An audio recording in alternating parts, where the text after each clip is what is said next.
Hey, good morning. Happy Saturday morning. Yeah, later on today, I gotta go to work, but that's like later after I totally get sober. So yeah, I can drink now, because it's very early in the morning. Okay, uh, so okay, let's say we have wife, husband, woman and man, daughter and son. Okay, typical like nuclear family structure, right? I mean, I'm trying to make it look like this Jesus Christ, carbon, methane, Jesus methane. Okay, the cross. Try to make it look like that, but more traditionally, it's drawn as you have husband, you have wife, right? Homework, whatever, and then you have son and daughter. Traditionally, it's more drawn as a tree, family tree, right? Um, but I just try to make it look like Jesus Christ cross the Jesus hydrocarbon, okay? Jesus molecule, Jesusian methane, huh? Don't get me wrong, I love Jesus. I'm a huge fan of Jesus. I'm an admirer. I admire Jesus, Mr. Jesus. Oh, he's my hero. I do see Mr. Jesus Christ as my savior. I personally believe so.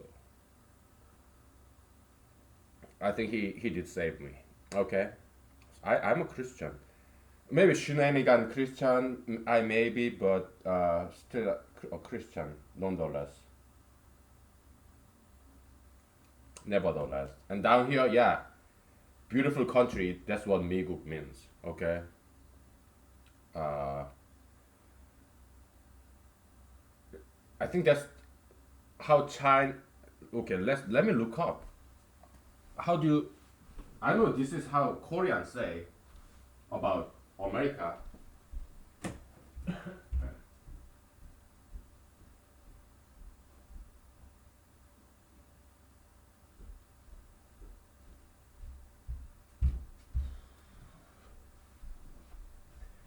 Uh, I'm just translator, okay? Um,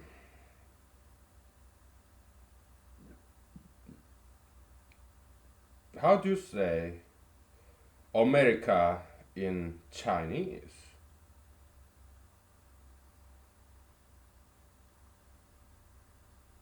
Yeah, Mei Guo. Okay, yeah. So this is how uh, Chinese say about America, beautiful country. Okay, so Chinese say America is a beautiful country. All right, so does Korean. I'm not making this up. This is how Chinese and Korea refer to America, beautiful country. Okay, so just very flattering. Okay, just know that. All right. How about Japanese? America, United States,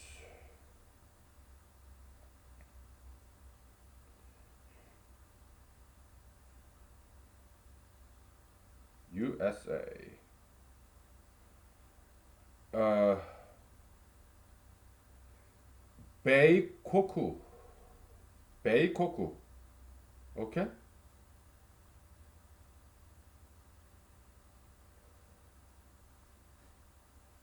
So the way Japanese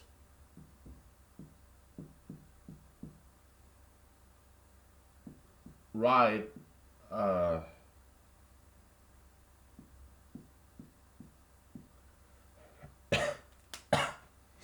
America is Beikoku. This is same. It means country. Okay. This is traditional Chinese. This I guess is more modern Chinese, but yeah, Japanese they use Chinese characters just like Koreans do. Okay.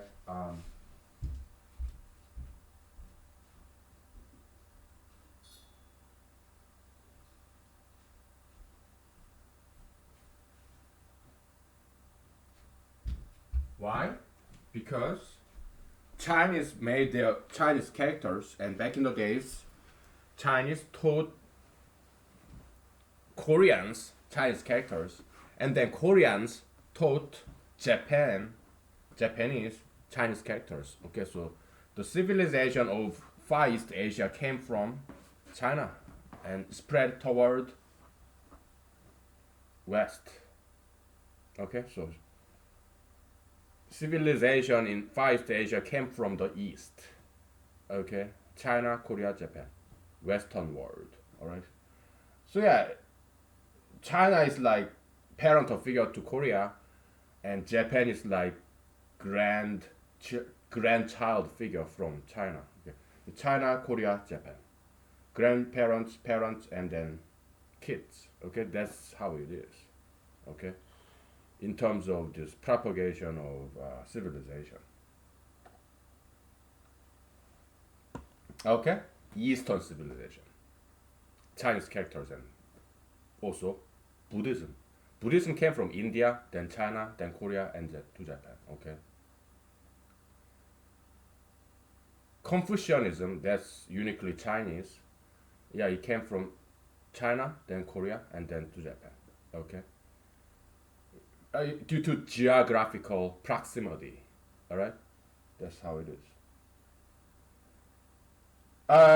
So bonding energy is like this. Okay, men and women, they're very difficult to get together, and also very difficult to break them apart once they are together. Okay. So it takes energy to put together, like uh, two same electric charge. It takes a lot of energy because they repel each other. Once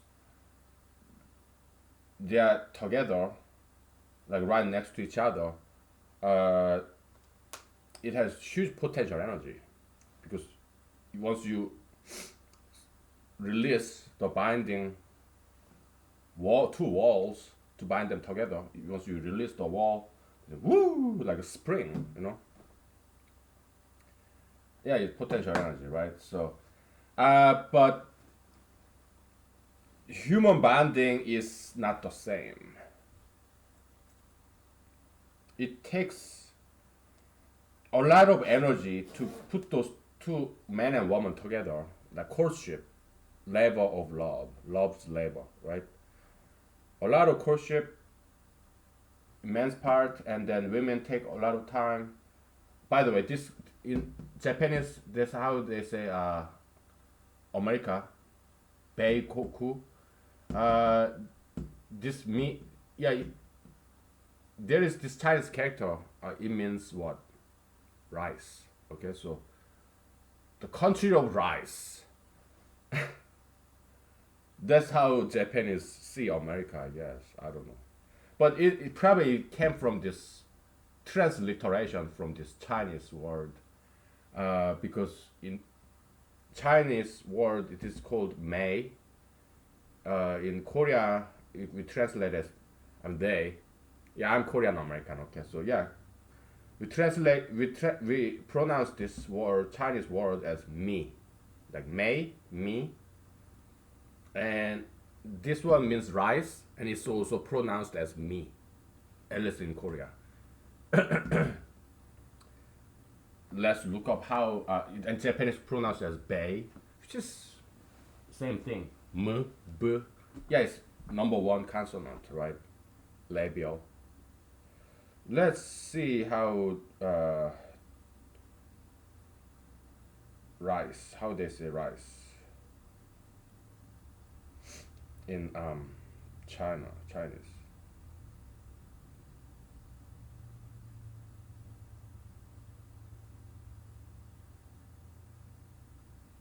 Me, okay. Yeah. So both in Chinese and Korea, yeah, it's pronounced as me, which is same pronunciation, similar pronunciation as this word, which means beauty, beautiful. Okay. So we can see pronunciation is making a bridge pronunciation, the same pronunciation, is bridging these two totally different concept, rice and beauty. Okay, is rice beautiful? Sure, but the common denominator between these two Chinese characters is the pronunciation, mi, or bei, or mei. Okay, yeah. So that's how probably that's why Japanese. I don't think Japan see America as country of rice, but it just happened to be the same pronunciation as this beauty, and probably it's easier to write than this. I think that's why because Japanese they prefer efficiency. That would be my guess. Enough with that. And bonding energy, human bonding energy is like this. It takes a lot of energy to put two people together, not just in romantic setting, as between friends or between teacher and student. Between this is a bonding, human bonding, or between child and parent, between employer and employee. Yeah, it takes a lot of time, energy to put these two people together. Human bonding, right? You have to get to know this person to be this person's friend, mentor. Yeah, okay. And once this human bonding is formed, it takes a lot of energy to put them apart, to split them. Okay. In these two positively charged ions, all you gotta do is just release, and then poof, like spring, they repel each other, right? So it doesn't take much energy to put them apart, but it takes a lot of energy to put them together. But to put them apart is more like automatic response, right? You just release and then split. Human relationship is not like that. Okay, it takes a lot of energy to put together and a lot of energy to separate them. Okay, so that's the difference between molecular bonding and human bonding. Kinda. Okay. I mean, you can think about the, like activation energy, ooh, whatever, right? Activation energy curve, it goes like this, right? Combustion, Yeah, you need initial activation energy, E of A, to climb the mountain. So you have what? CH4 plus what? O2, right? We figured out this equation, right? Yesterday. And it becomes what? CO2 plus H2O, right? And it's like you have two oxygens, right? Yeah, yeah. Two oxygens and two water molecules, right? Yeah, but you have to what? Light it up with some match.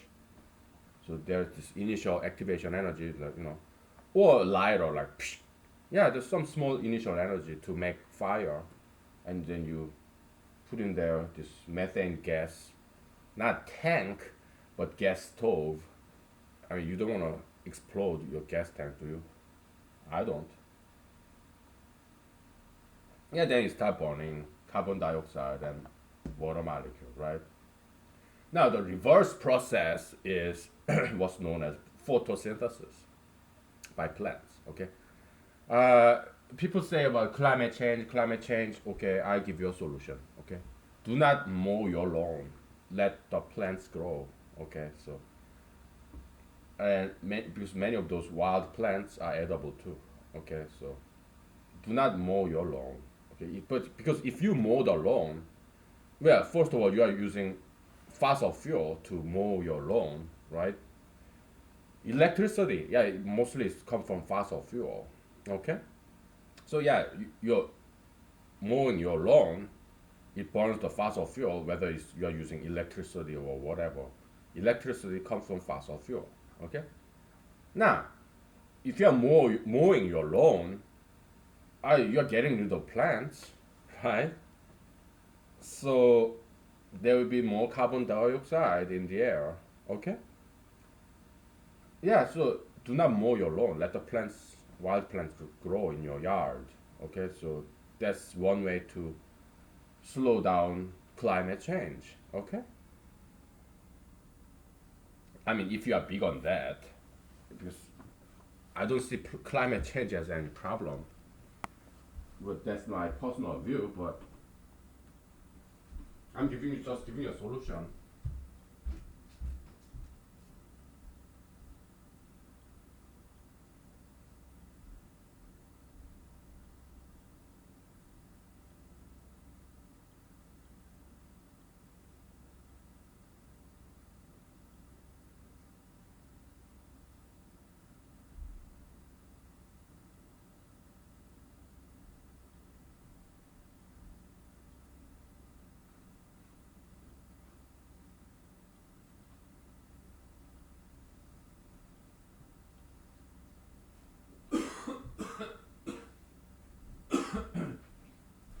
But there is one thing I don't like about climate change is the spruce beetles.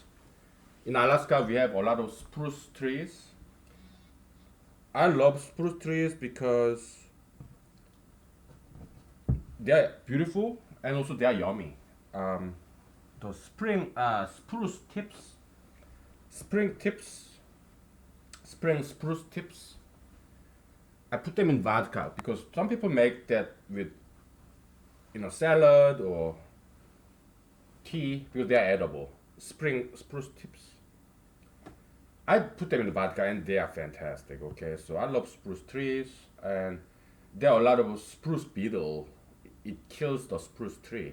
Okay, the larvae of the spruce beetles. Uh, there are more of them now because Alaska is warmer. So more of spruce beetles survive the winter and they are decimating spruce trees in Alaska, and I don't like that. Then what do we do? Well, we have to deal with it. Yeah, invent some like vaccine or some kind of insecticide to kill those spruce beetles. Yeah, we just have to deal with it, okay? Because you cannot slow down consumption of fossil fuel. That's just wishful thinking. Because why? Because it's not just America. If America stop using fossil fuels, that's not going to do anything. Okay? Because it's about China, Europe, Africa, anywhere in the world. Yeah, they're using fossil fuel. Middle East, everywhere. Yeah, what you can make some consensus in the international treaty, but it's not going to work. Why? Because we need energy. Okay, so we just have to deal with it. Change, you cannot stop the change of global warming because it's not just carbon dioxide either. Okay, it probably is, but even before human being ever appeared on Earth, yeah, the climate change, it was always there. Icing age, de-icing age, icing age, de-icing. The global temperature, it's been always fluctuating. So that's not going to change. Okay. Also, yeah. So we have to deal with this so-called climate change because it's you cannot stop it. All right. You just have to deal with it. Okay. Accept it and deal with it. So this Asian male kid, what John Yang or something, this Yang Gang. He talked about what? Yeah, let's move up to the mountains, something like that. I don't think that's necessary. Why? Because ocean level will not rise that much. It won't. Why? Again, yeah, he went to Brown University, Ivy League school. So what? He's so stupid, right? Ignorant. Climate change is very hyped concept. That's why I don't like it. Okay, it's very exaggerated claim. Okay. Um,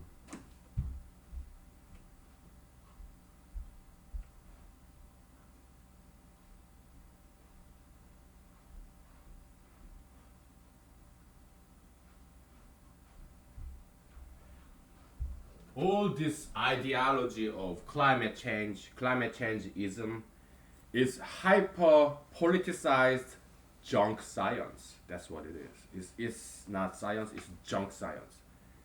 They just hate rich people, oil companies. I mean, I'm not a huge fan of oil companies either. I met some of them and they're arrogant as fuck. They're fucking assholes, alright? Not all of them, but some of them are. Oh my goodness. I was disgusted. Okay? Oh, yeah. Some of them are arrogant assholes. Okay, big oil company. Not all of them, some of them. Okay, so yeah, I have no reason to defend them because, I mean, it's not like they are paying me to say this. No. I'm not their employee. Okay, I don't get paid by oil companies to say this. But I'm just talking science, okay? So, as let's say, uh, fossil fuel, we are burning it, so carbon dioxide get into the air, right? So, uh, yeah, the light energy from sun get trapped inside of Earth atmosphere, and it hits up the Earth. I get it, okay? But as global temperature rises, do you know what that means? That means I talked about this before, okay? But it's okay to repeat myself because probably you haven't seen the previous episodes. Okay, so probably it's first time that you are hearing it. Okay? If you have heard this before in previous episodes, yeah, you can skip a part or you can still listen. So, yeah, as temperature rises, the capacity to contain moist in the air increases too. It's the science, right? Where did I learn it? Yeah, in middle school, high school in Korea, South Korea.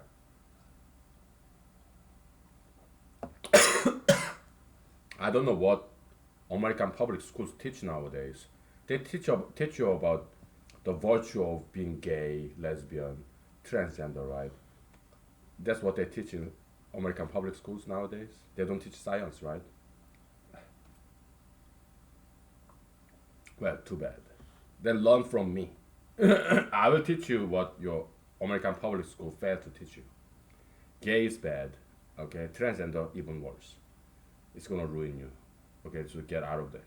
Get out of there, okay? So you do not want to be gay, okay? Because you will get fucked up if you become gay, transgender. It's gonna destroy you. Why? Because gayism, transgenderism, LGBTism is a satanic, destructive ideology. It will destroy you.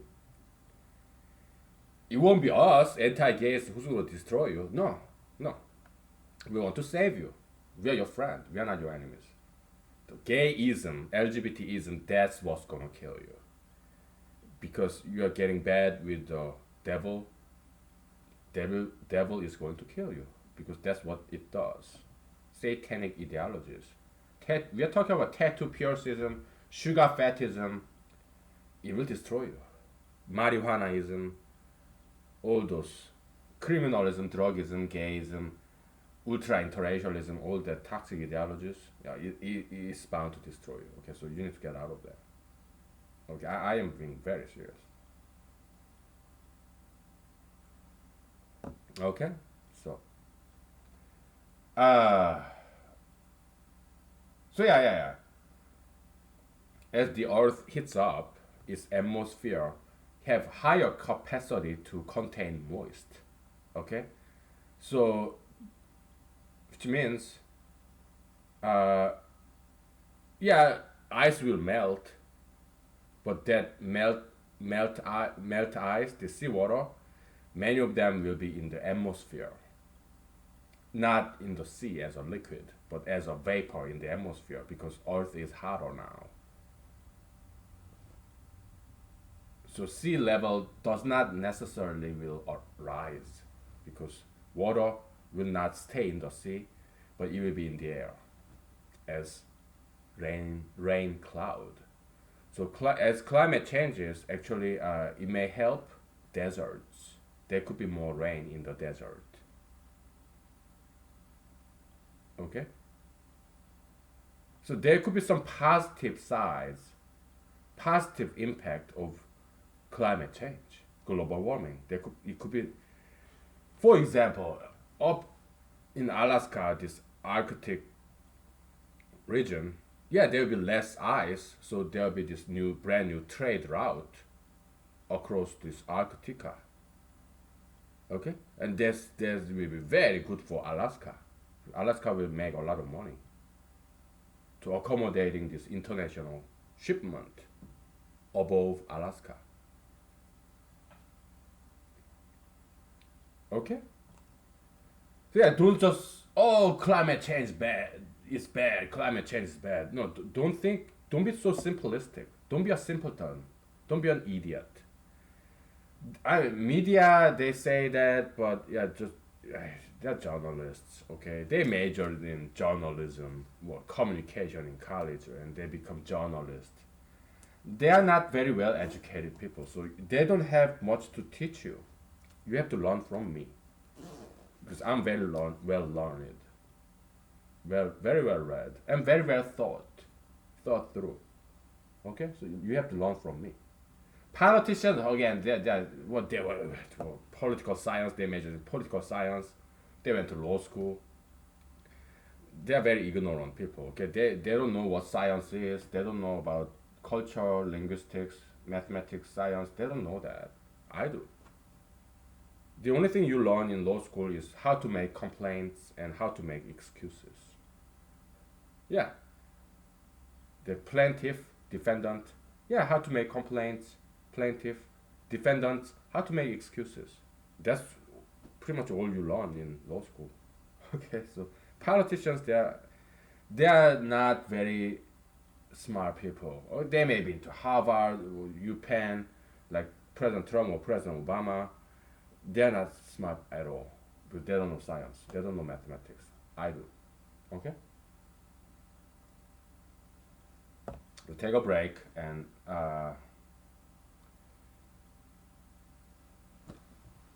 we'll do whatever. Okay. I'm eager to get back to mathematics, by the way.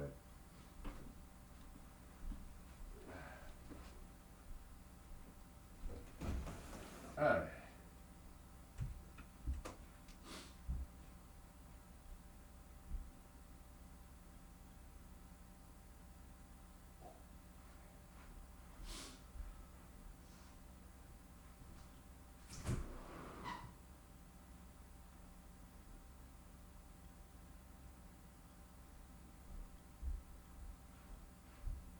Okay, we're gonna take a break, okay? So let me grab my cell phone real quick. So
I'm not trying to undermine Mr. Yang's presidential campaign. No, I'm not trying to do that.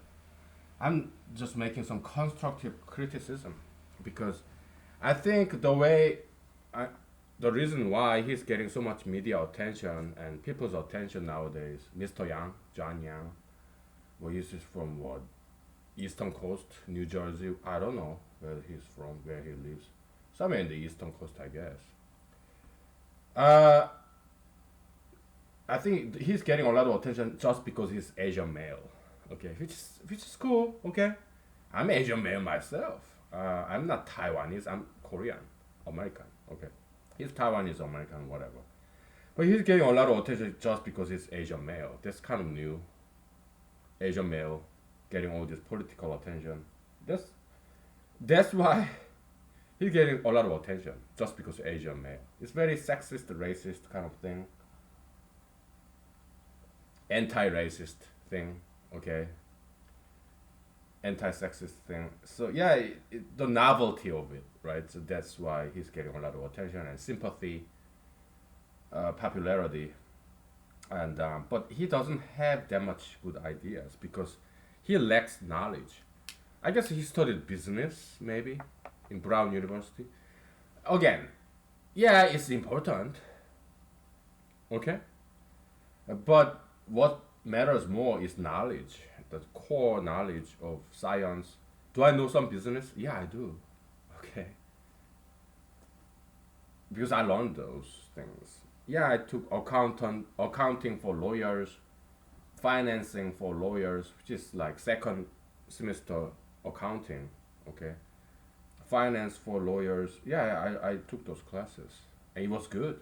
Okay, I liked it.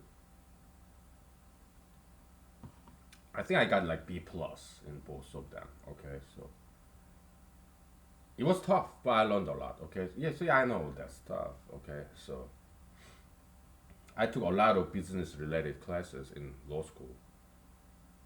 Yeah, it was a good, very good classes. I learned so much there. Okay, so yeah, I know how stock market works and all that stuff. Yeah, I learned it. Okay.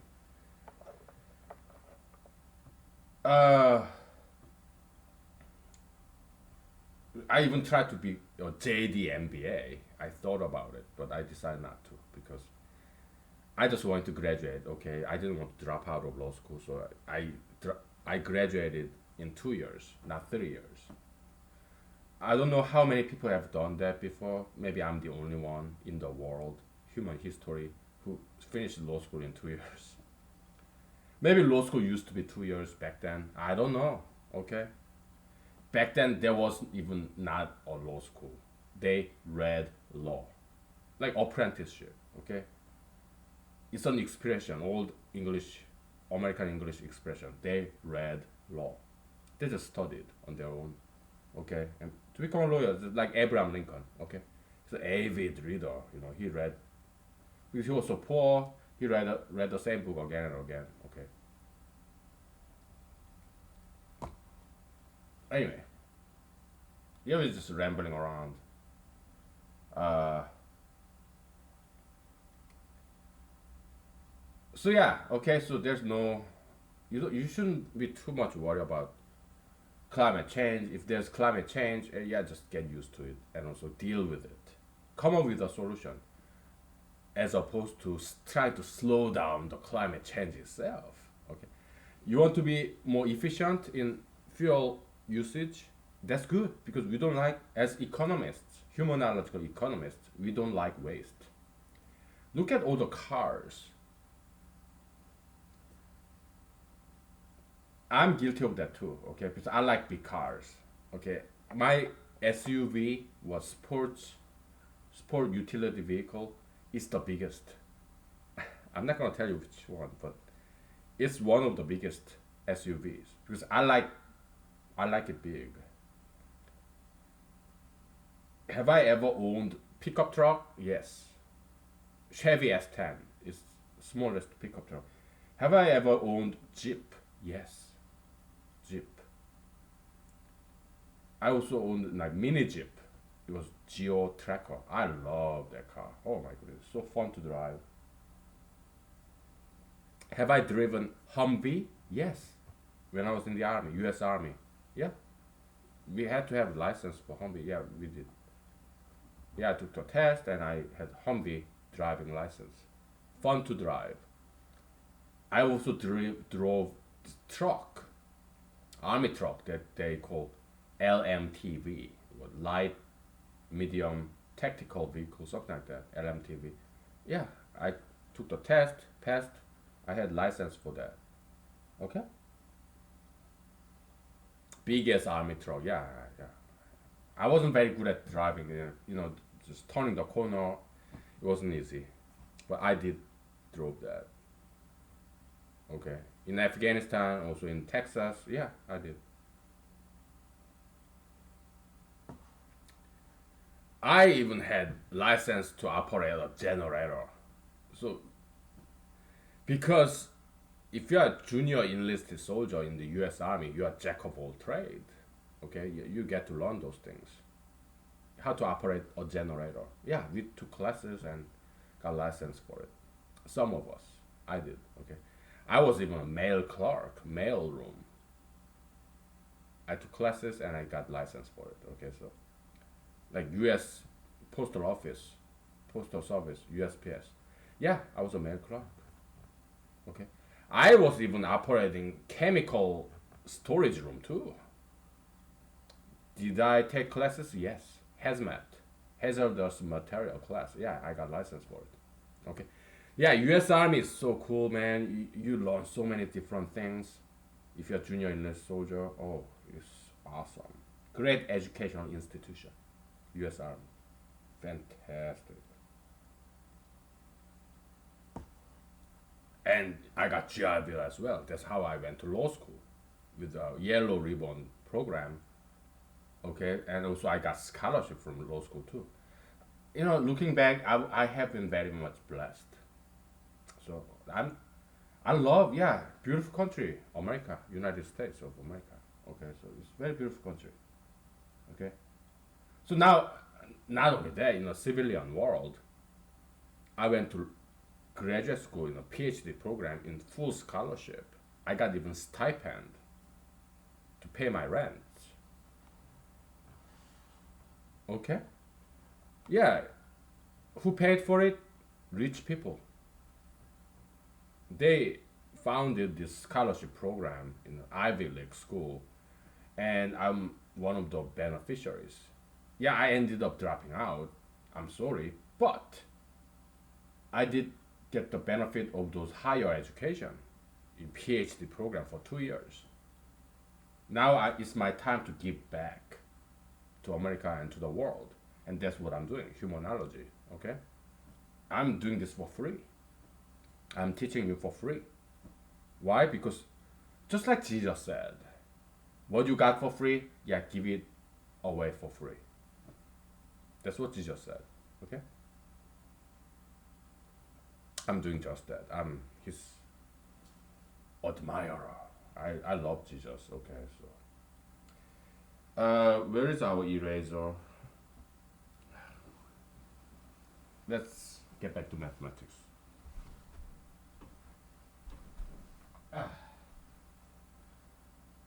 Well, we'll take a break, okay? Because ugh, yeah, I need some fresh air. So take 5.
Well, I'm gonna show you something. It's a bigger puffball mushroom. You see this? Puffball mushroom is bigger in this season. But accidentally I stepped on it, so my bad. Huh.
You know, like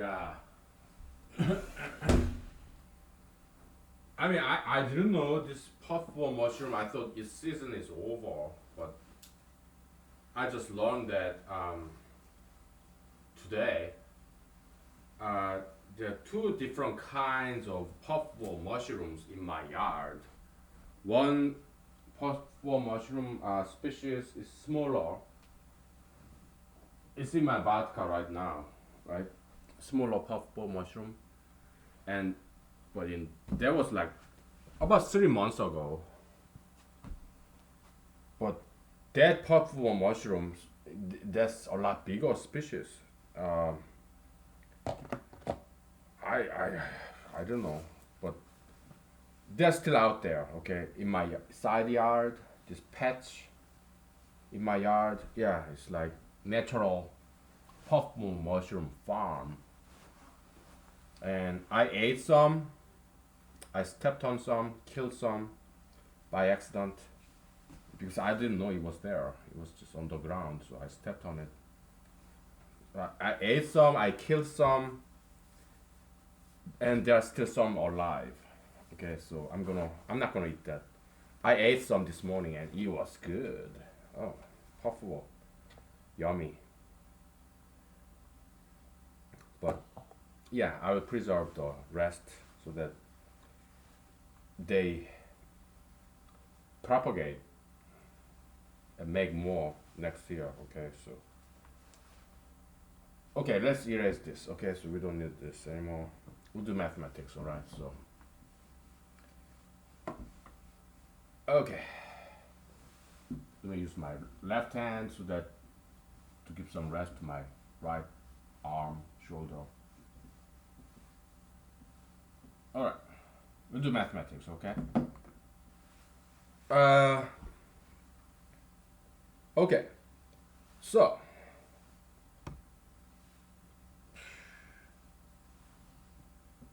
let's bring this board closer. Okay.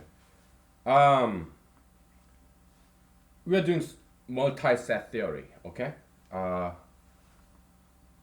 multi-set union. We talked about one kind of multi-set union. Okay. Oh, we need to formally define. Before we formally define anything, we're gonna talk about another multi-set union. So, A uh, multi-set union, A union B, it can be like, my goodness, it will look something like you have a maximum, right? Maximum of A1, A2 of A, comma, maximum of B1, B2 of B, comma, dot, dot, dot, right? Uh,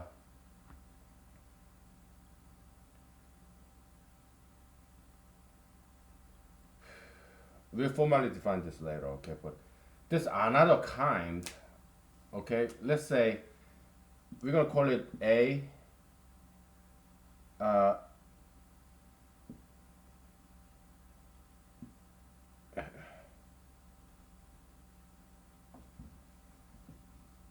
Multi-set A.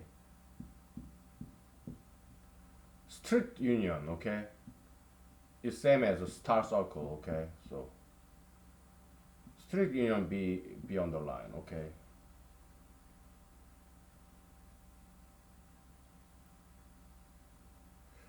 Let's come up with a better notation symbol, okay? So how about A union B? They are all underlined because they're multi-set, all right? So this is one bar here, up there, okay? And that's, what is it? It's this, A1 plus A2, okay?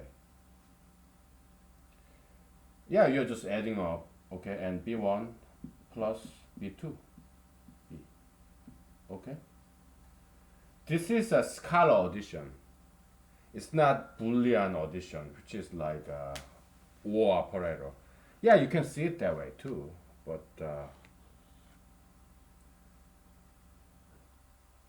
this is just traditional summation. Okay, so you are adding them all up. Okay, so this is strict union. You are not doing maximum. No, you are just adding them up. Okay. Well, dot, right? So, we denoted initially as a star circle. Okay, so if you remember from past discourses,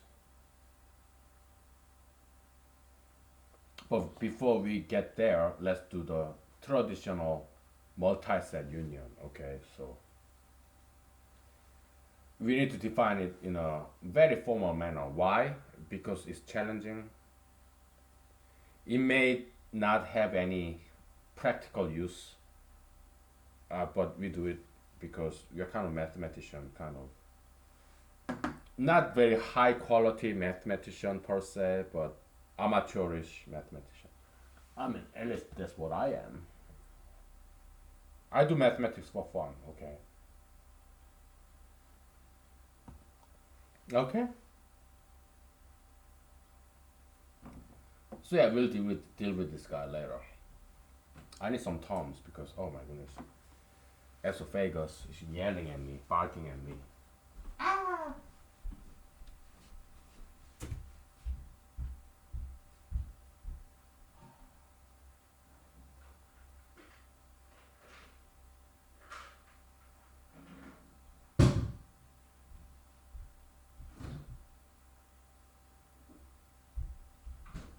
Then let me grab a beer because, oh, this vodka is way too strong. Okay, I grab vodka, I mean beer and wine. Yeah, these other guys, they need to go away. I have limited room, so. Oh. Now,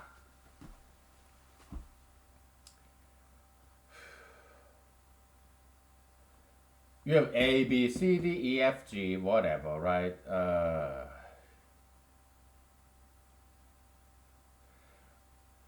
But instead of calling those elements of a multi-set as A, B, C, D, E, F, G, we have to start calling it A1, A2, A3, okay? Because we are generalizing it. Yeah, it causes a lot of headache, right? But we don't have to do this, but we are doing it because it's challenging. It's good brain exercise. Okay? Yeah.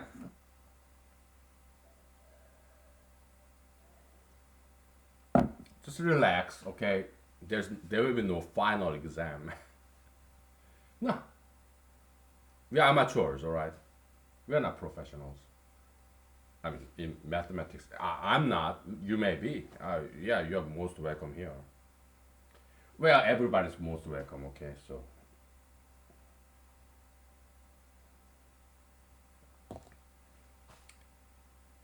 okay, so we need to erase this so that we have enough room.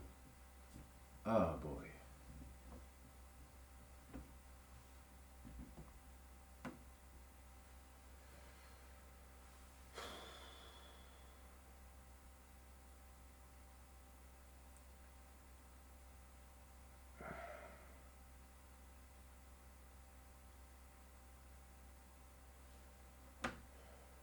We're not gonna use B. We just use A. All right. Two sets. Actually, yeah, let's use just A and B. Okay. But if you want to generalize even more, you can have what A1 union A2 union A3. I mean, you can generalize that way too. But before we go there, we're gonna have just two sets. Okay. That this guy will deal with it later.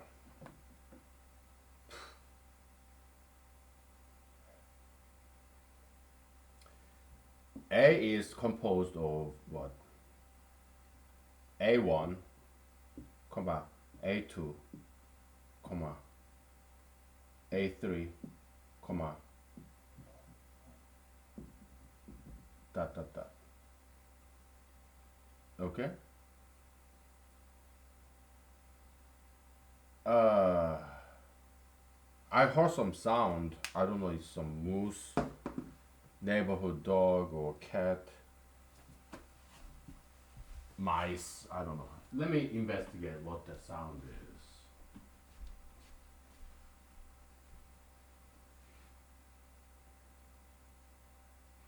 Yeah, there are wildlife and some domestic life, whatever.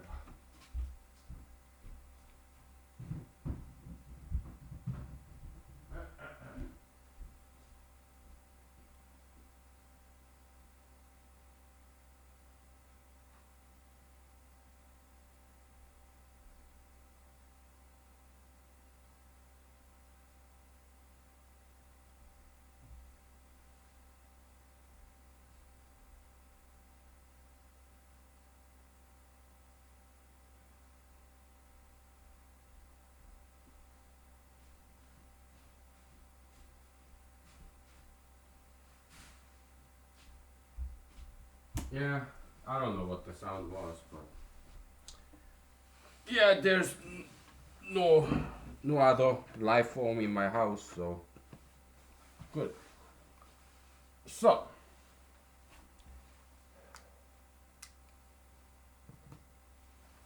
we'll just call it N1 because the number of same elements, okay? N1, N2, N3, dot dot dot, okay? So this is set A. How about set B?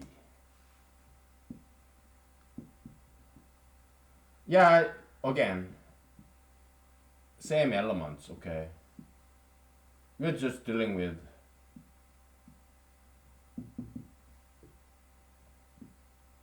positive integers, okay? How many A1 does set B have? Yeah, M1, M2, M3, okay? We are just setting up the notational convention, okay? That's what we're doing.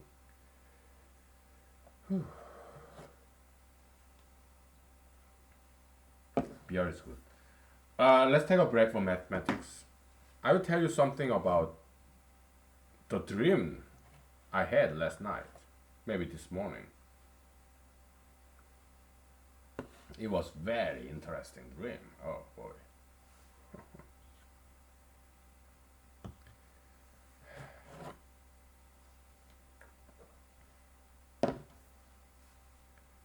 I like the dream. It was very interesting. Okay, so I'm very realistic or not, whatever.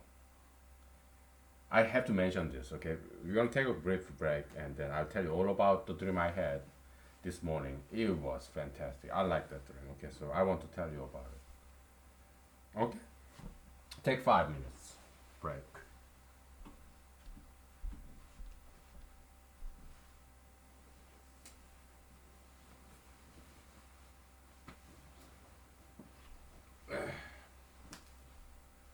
All right.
Okay. Tell me about your dreams. Sure. Yeah, I can tell you all about my dream. Okay, so It was fantastic dream. Every now and then, I have this dream about multiple tornado. This humongous cloud pillar, like it's like gray, dark. It's very menacing, intimidating. But it's at the same time very beautiful, like sublime, big tornado. Is yeah, they are tornado chasers, right? Because yeah, tornado, it's destructive, right? But at the same time, it's very beautiful. Okay, yeah. So the dream was in this town. We have this hill, kind of big mountains, where kind of a slow hill that doesn't have any big trees. Um, so in my dream, there's a gigantic multiple tornadoes like coming toward where I was in this dream, and I was with my friend. I'm random strangers. We were in a kind of some kind of factory. So I don't know why I was there. The details are unknown at this point because it was a dream. Okay, it's so random. It's kind of like factory-like building. We're just there, all strangers. And I looked outside, and there was this tornado coming, and I said, "Hey, there were men and women. Okay, all ages. Hey guys, yeah, there's big tornado coming, and it's toward us, and this rain cloud. There was huge rain in that mountain in this town, and now there's this flash flood, humongous flood coming toward us. So yeah, everybody uh, ducked down under a table, and it passed by. And I looked outside again, and there's another one coming, and this time with this all this muddy water. Everybody, the block the window. Yeah, come, everybody, block the door, lean against it so that the muddy water don't come to this building. So yeah, they followed my leadership. Okay, and we did that a couple of times, and there's some this high class kind of well educated guy laughing at me. They were just sitting on their chair and drinking coffee or whatever. They wouldn't follow my leadership. Okay, so but everybody else did, so everybody survived. Okay, and then there's another one coming. I was like, oh my goodness, I'm sick and tired of this leadership thingy. So I just go to the next building. Okay, so it was fun. Okay, so the next building actually it got flooded. Okay, and there's also the third building next to our building. I mean, next to the next building. So first building was big empty warehouse. The second building was a car mechanic shop. So I went there. Okay, so and I didn't do any leadership thingy. So it got the car mechanic shop, car repair shop, auto repair shop got flooded with this muddy water, and we just hang under this huge beam.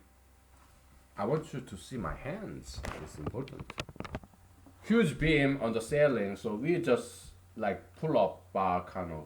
We just hung there with our two arms and like, wee!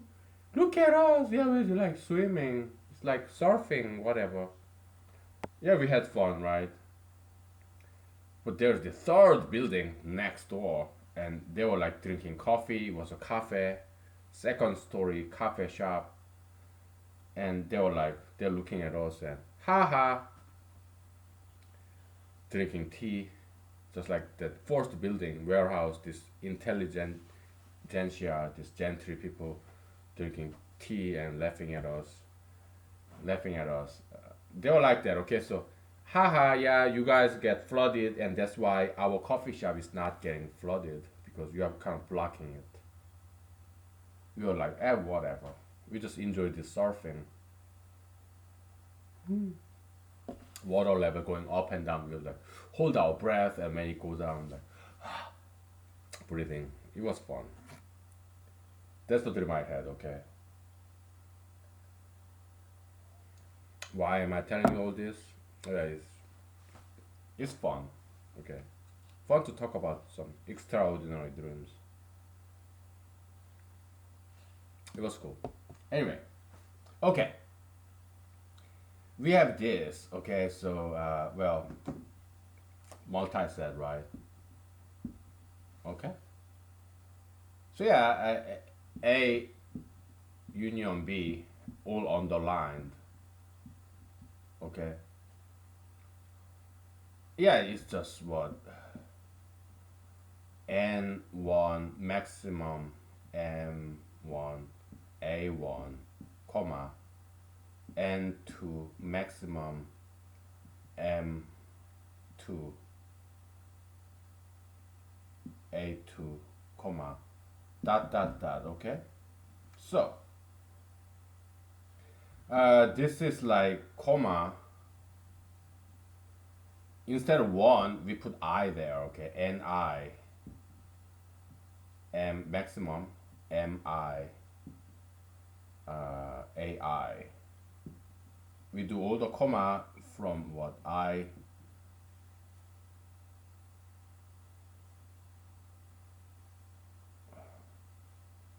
from 1 to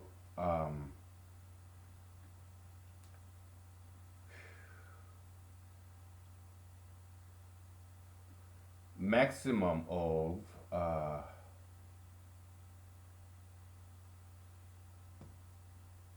cardinality of A and cardinality of B, okay? Because uh,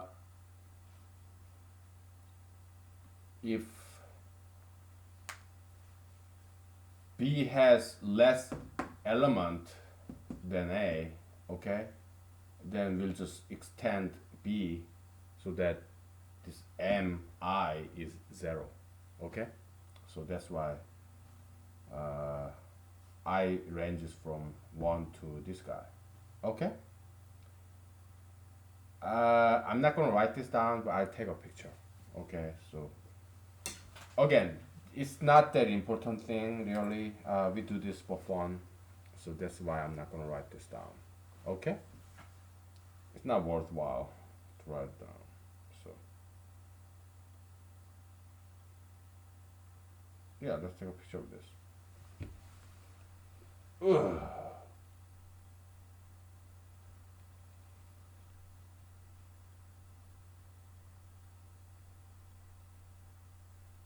Okay, good enough. Whew. Let's take.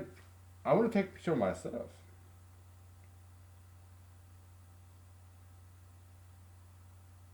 How about me in sunglasses?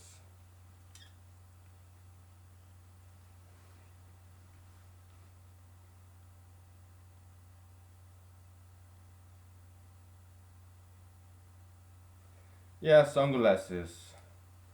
Selfie.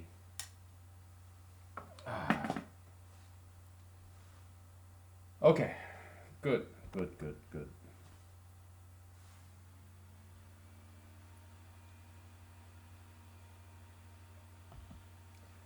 So cardinality here, it's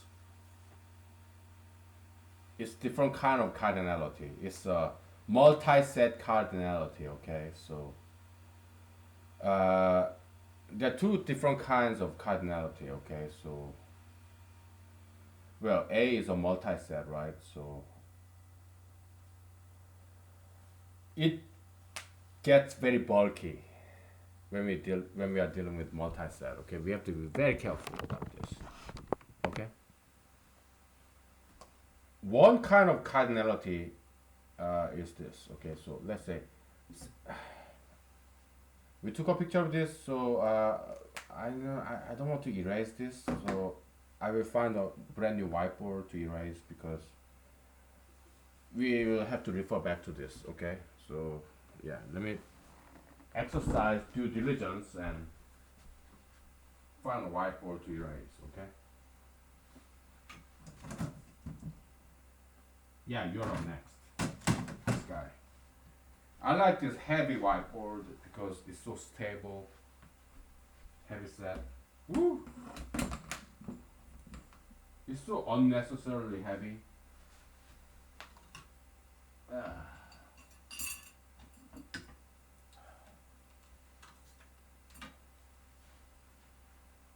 Alright. I don't know what I wrote here, but I will not think about anything. I'll just erase it. Alright, so whatever we did here, we can reconstruct it if we need. Okay. Yeah, I prefer not wearing any glasses, so I take off my glasses whenever I can.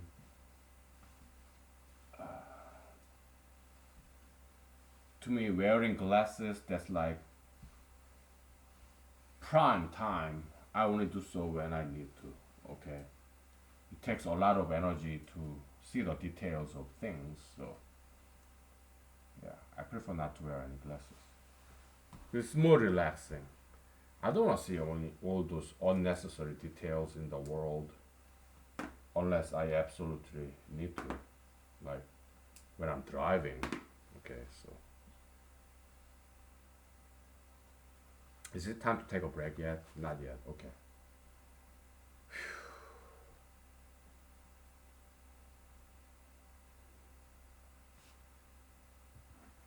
Let's take a deep breath, shall we?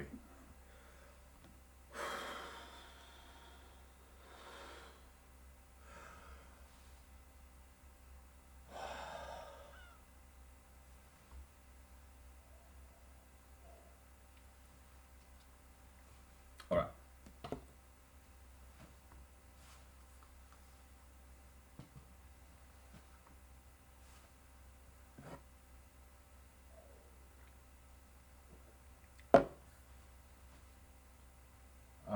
What now? Cardinality. Okay. It's the size of set. In a traditional set, right? Let's say A is what? A comma B. There are only two elements, right? So absolute value, the size of A is 2.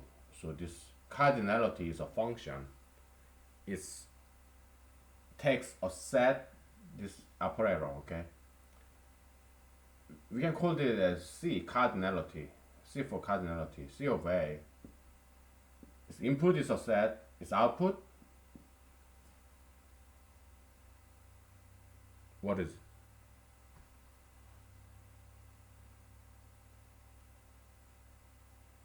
Non-negative integers, okay, so yeah, integer 0 plus. If A is an empty set, it's 0, right? I mean, so it's a non-negative integer set, natural number set, okay? I mean, non-negative, yeah, this set I 0 plus is equal to what? 0, 1, 2, blah, blah, blah, blah, okay? So, non-negative integer set. Yeah, you can call it natural number set, okay? So, cardinality is a natural number function, non-negative integer function, because that's what its output is, okay? How many elements are there, okay? Now,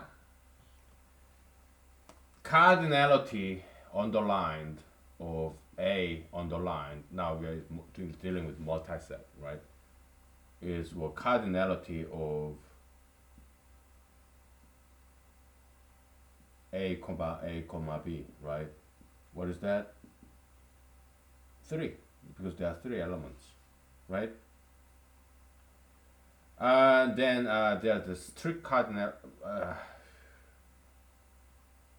We'll do this double bar, okay? Underline, upper line, okay?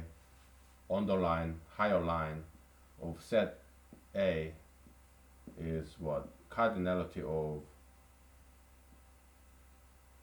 2A, comma, 1B. This is 2. Okay? Why? Because we are just counting the prime numbers in prime number factorization. prime factorization. Okay, so I don't think anybody has done this before. Okay, because they're just cutting the corners and they're too busy finding things. When I was reading this Professor Donald Knuth's book, which is highly mathematical, yeah, they made a lot of discoveries in this whatever. Yeah, so mathematicians are very busy, so sometimes they just cut corners.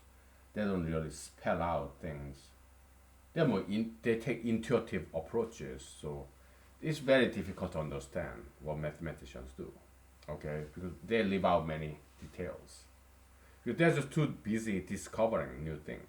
Okay, but we are amateurish mathematicians. Okay, maybe we are not very inspired by God, so we just clean up their mess. Okay, math mess.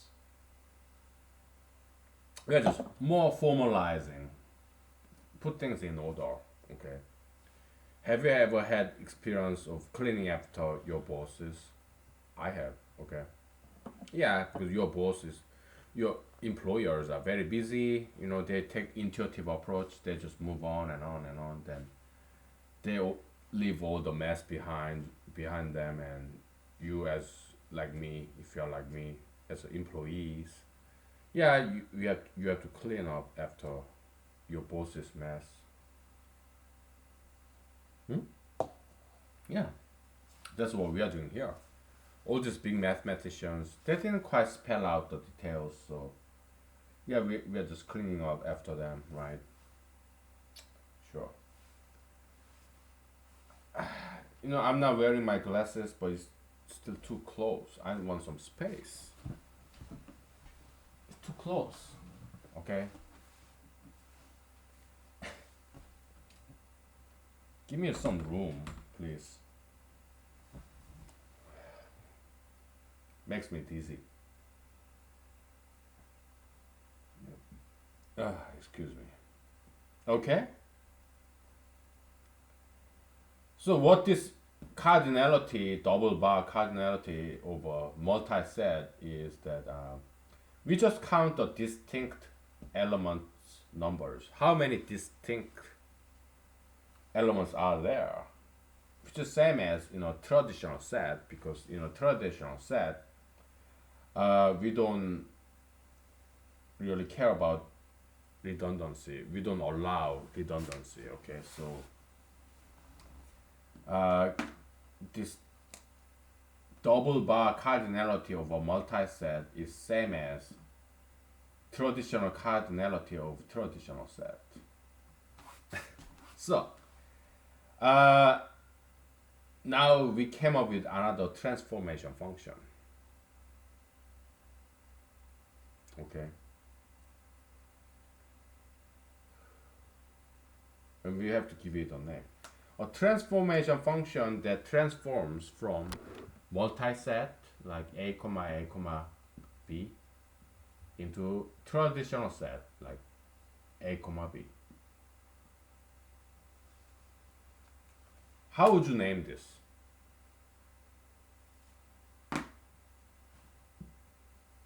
Yeah, this function. How would you name this function? Maybe reduction function. R. R for reduction. Hmm?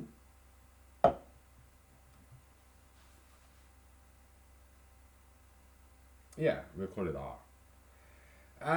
Well, we overuse R because we have raw function, raw algebra, right? Which is fantastic algebra we came up with together. But this is not raw, it's reduction. R is English alphabet R. Yeah, we may as well call it that. Okay, so reduction function. Okay, reduction of A on the line is same as A. Okay, we are contracting. We are getting rid of redundancy. Okay, that's the reduction function. Good, good. So then we can write this as a C of reduction of A underlined. Okay, very good.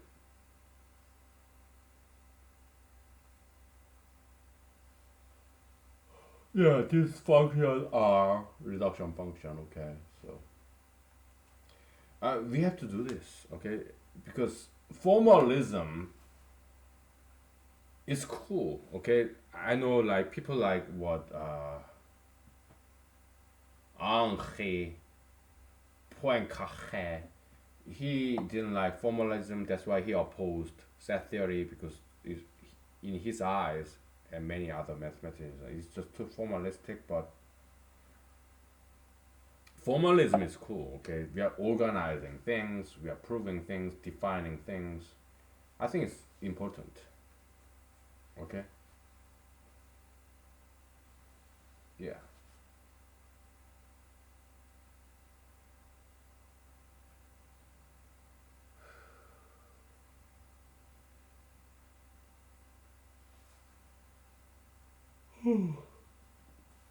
Well, we need a yeah cardinality. Okay, so let's take a break. Okay. Oh my goodness. Yeah, we are making a lot of progress here in conceptual mathematics. We are trying to found a very solid foundation. Okay, we are trying to establish a very solid foundation, just like Jesus said. Jesus said, "Yeah, house built on a rock will not would withstand storm, but house built on a sand will perish when bad hard time comes." We are talking about ultra interracialism, gayism, tattoo piercism, yeah, marijuanaism, sugar fetishism. It will all go away, okay, in time because they're house built on sand, okay. So in time they will just evaporate. Okay, let's take 5 minutes. Okay, so okay. I hope you are having fun. I am. I love mathematics.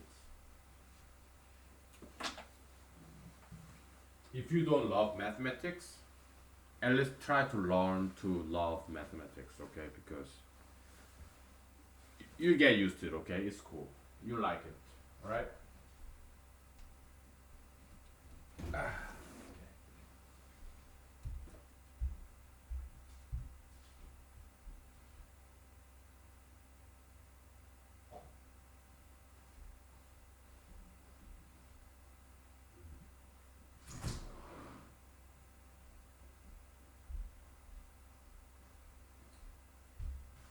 Uh, Let me take a picture of this and then we will go take a break. I do want to take a picture of this.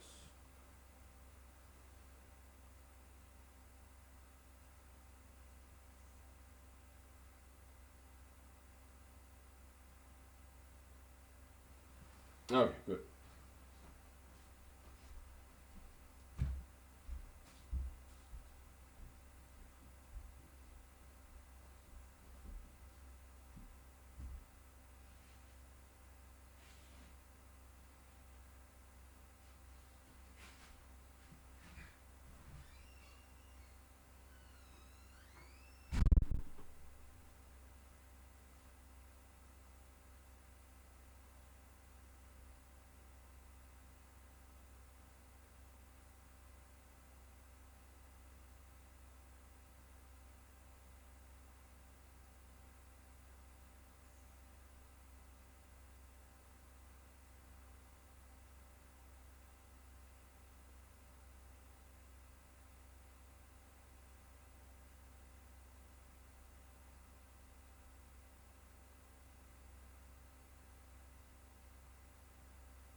Okay, I'm boiling some eggs. I love boiled eggs. Where are my glasses? Right there. Okay, good. Uh, yeah, because I want some protein. So, eggs. Oh, I love eggs. It's cheap, convenient. I love boiled eggs. Okay. Whew. I mean, you see the complexity it develops in multi-set.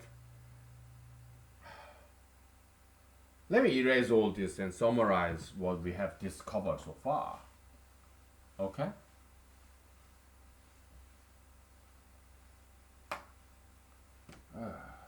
I mean, I'll be rewriting what we have written so far, but we'll do step by step in a very organized fashion. Organization is important. We want things in order. Okay? We don't want things all in chaos. Yeah, I mean, in Bible, God said, "Let there be light." Before that, it's all chaos. God created order, law, law and order, right? We don't want all things to be chaotic. We want some cosmos, cosmic ordering. Okay?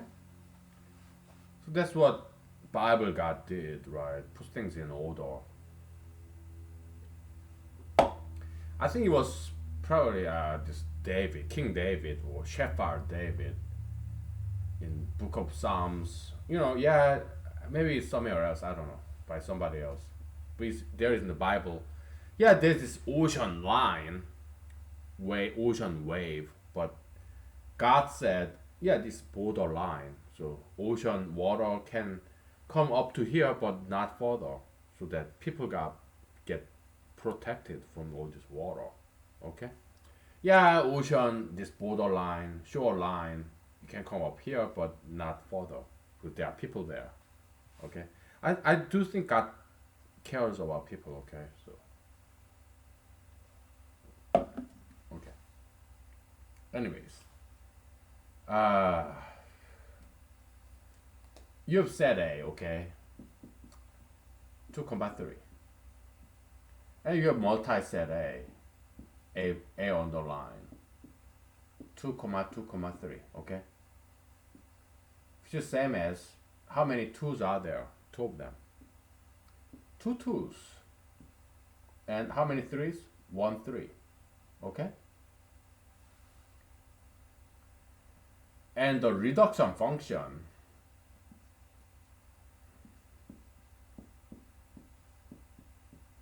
you don't care about this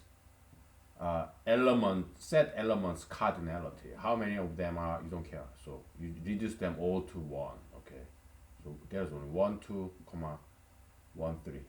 You only care about these distinct elements. I mean, in general, it doesn't have to be prime number. Okay, it can be 4 or 9 in general. But we came up with this multi-set theory in order to model the prime factorization. Okay, so in general, yeah, these individual elements does not have to be prime numbers, but in our context, we regard them to be prime numbers. Why? Because we are interested in prime factorization. Okay.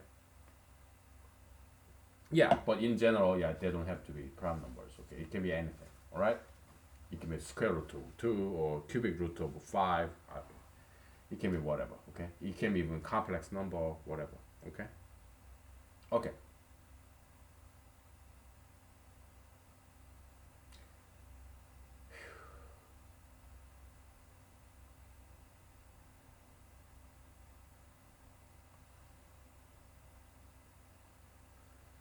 So in our notational convention, A underlined is a multiset. Just plain vanilla A is ordinary set, not multiset, okay? And then you have cardinality of cardinality of A underlined is 3, and cardinality of A is 2. Okay? Yeah, we don't have to do all this acrobatics of like cardinality underlined and superlined.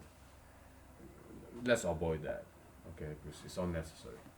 I'm gonna turn down the heat a little bit because water is boiling already.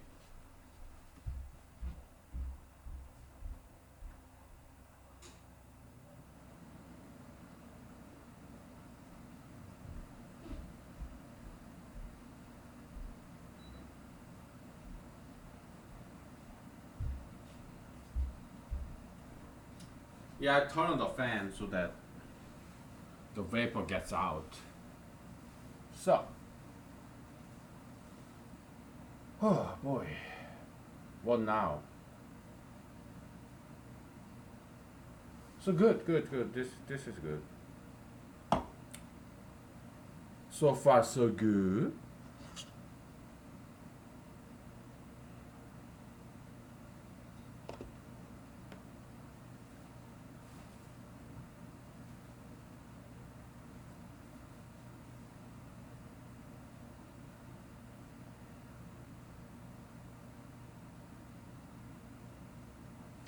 Let's talk about homomorphism. Okay, homomorphism in group theory. But I don't want to raise my voice, so I'm gonna turn off the fan. Fans.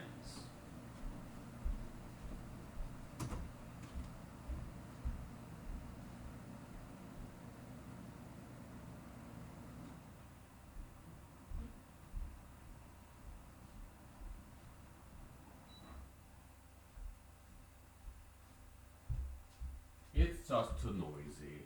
Okay, I don't wanna waste my voice because my voice vocal cord is a copium. I have limited time of my vocal cord because I cannot talk for too long. I don't want to hurt my vocal cord. Okay, so it's a precious asset. It's limited asset, copium, my vocal time, right? So I need to spare my voice. Okay, so okay.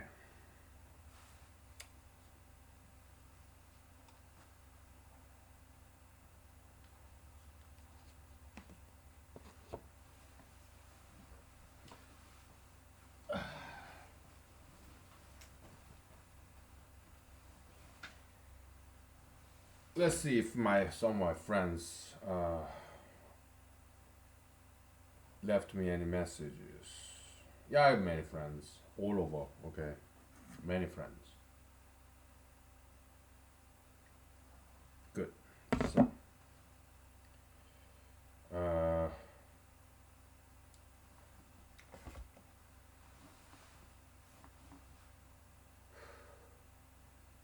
so the lady I was dating, do you know why I we broke up? It's because of this. Because I'm gonna tell you. It's personality difference. What kind of personality difference you may ask? You know, I met that lady online dating site, and I'll still go to online dating site because I love looking at women's photos and online dating sites and reading their profiles. And she was not okay with that. That I'm still doing it. So yeah, that's why we had to break up. Okay. Yeah, she's more reasonable. She's being more reasonable than I am. I understand that's the common expectation. If you're dating somebody, yeah, you leave the dating website, and yeah, I understand that. I used to expect that to ladies too. But over the years, I became more perhaps spoiled, perhaps more liberal about it. Yeah, I have many liberal friends, so I got influenced by my liberal friends, and I think it's positive change in me. I became more moderate. I no longer support President Trump. I mean, some of it I do, but I'm not a huge fan of President Trump anymore. Okay, I was influenced by my liberal friends. Okay, now I'm capable of criticizing President Trump. Okay, so it's a positive change. And also I became more pro-choice in terms of abortion issue. Okay, I think that's positive change too. Okay, uh, yeah, I became influenced by my liberal friends. I do get influenced. Okay, so like anybody else, I think it's a good thing. Okay, let me turn down my stove a little bit more.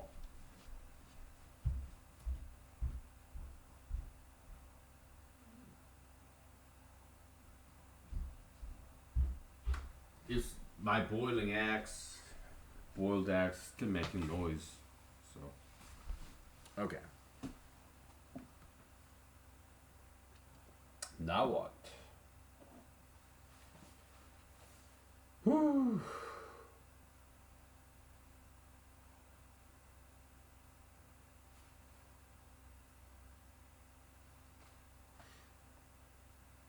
Yeah, sigma. Okay, so sigma of A, homomorphism. Okay,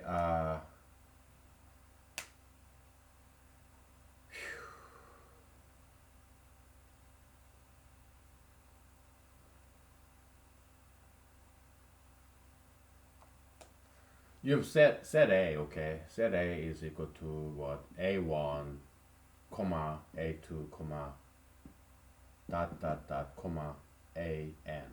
All right. Is it just traditional set? Okay, so this is what, comma I from 1 to N AI. Okay. Now sigma of A is defined as uh, sigma I from 1 to N AI. Okay? So, which is, I want this in black pen. Sigma of comma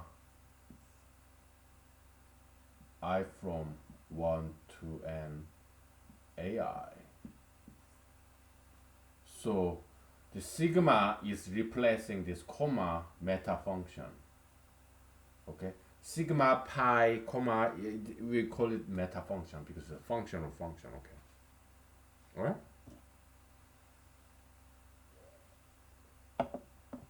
Yeah, it's kind of sigma is devouring this comma. Okay, and replacing it. Okay, so isn't it cool? I like it.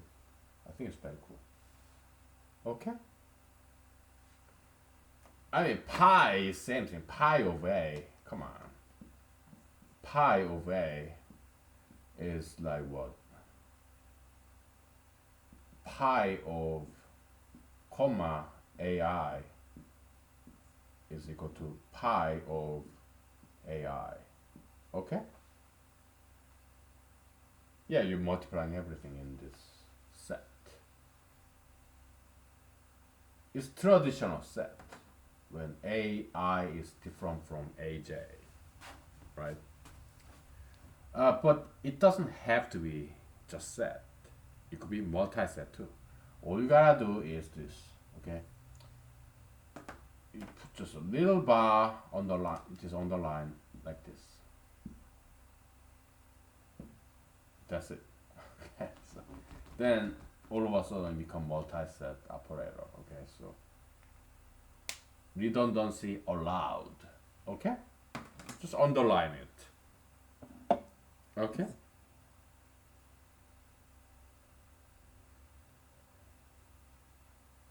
it's that simple, right?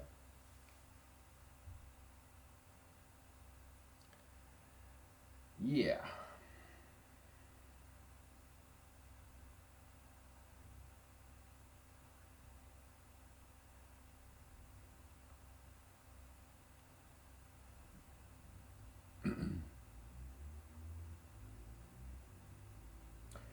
Let's take a break, okay?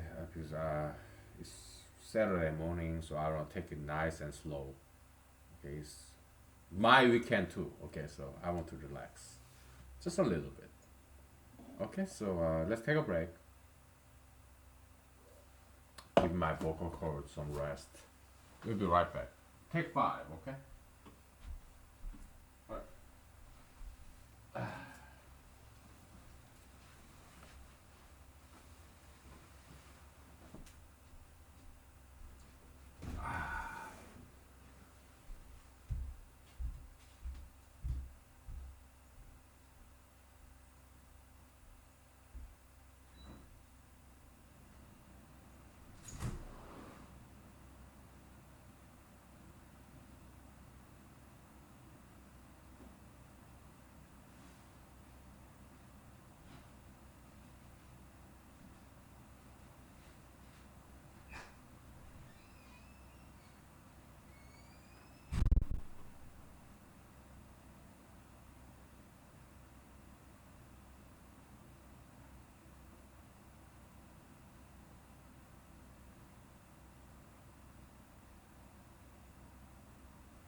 Okay, we are back, ladies and gentlemen. Have you watched this Die Hard movie by Bruce Willis? There's this Caucasian terrorist, right? I forgot his name. He's the bearded guy with kind of long hair, and he was in this movie, relatively more recent. This the magician. This what English magician, young boy with glasses, Harry Potter. Okay, yeah, this guy was mentor to Harry Potter in that Harry Potter movie series. Yeah, Caucasian guy. He was very famous actor. Good actor. Like many times he's portrayed as he played this villainous villain character, like in Die Hard One, first Die Hard movie. Yeah, that European terrorist, German terrorist. Yeah, he used to be the fashion designer or something, right? But then decided to become an actor. He was very successful. Yeah, he's a very good actor. Okay. I think his name in Die Hard 1 was something like Hans, the German terrorist. He's, ladies and gentlemen, so they invaded this, took hostage of this Japanese American corporation, right? With Takaki building in Los Angeles, whatever. Die Hard. Oh, I'm a huge fan of that franchise. Wonderful. Yeah, Bruce Willis is cool. Okay, he was a waiter in Los Angeles, as he was startup actor, but he got cast. He got discovered by some casting agent or director, so he made a big debut. Die Hard. Yeah, whatever. Why am I talking about this? Yeah, ladies and gentlemen, whatever. What's our next step? Yeah, homomorphism. Okay, so because we are in the world of humanology, only here, only in humanology, this humanology, and Saint Paul said, "This Jesus." Yeah, you have to know this Jesus, that my Saint Paul's version of Jesus. This Jesus, my Jesus. Saint Paul said that. This Jesus, yeah, you have to accept my version of Jesus, Saint Paul, who wrote nearly half of the New Testament. Okay, so yeah, I'm talking about this humanology, not other kinds, because yeah, they don't know what they're talking about. Okay, so in this humanology, we amalgamate, unite, we find some common elements, common denominator between politics and mathematics, and also linguistics. That's the magic of humanology. Why? Because we know a little bit of everything. Okay, I know some French. Let's talk about Galois. Okay, Évariste Galois. Monsieur. Monsieur. It's like mon, my, sir. Okay? How about madame? Madame. My lady. Dame. You know?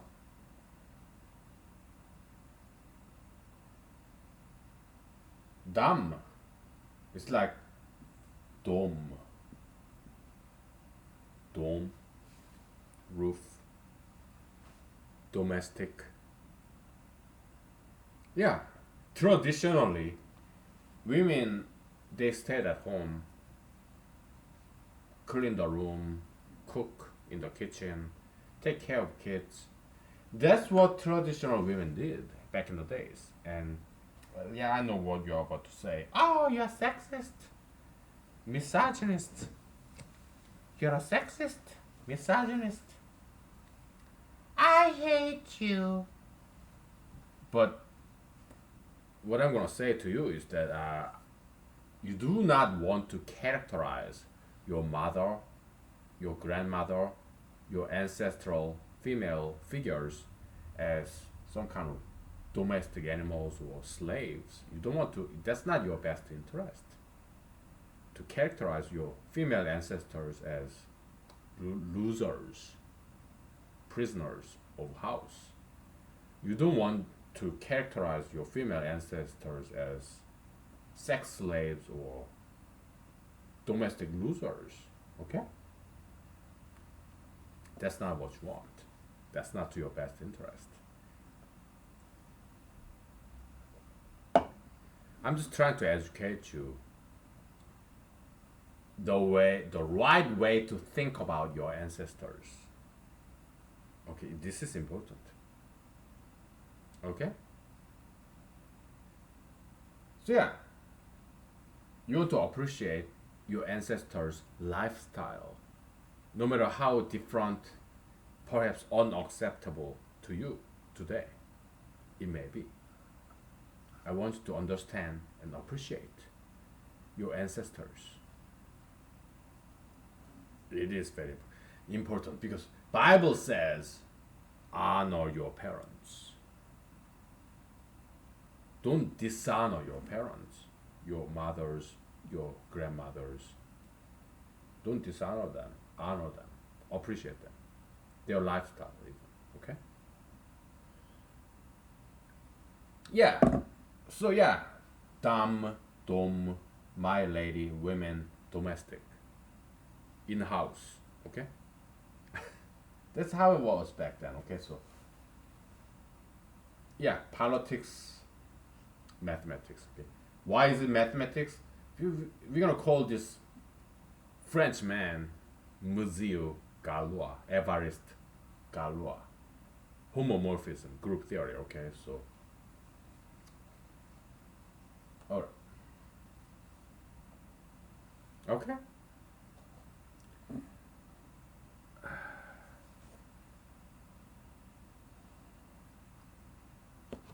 Homomorphism.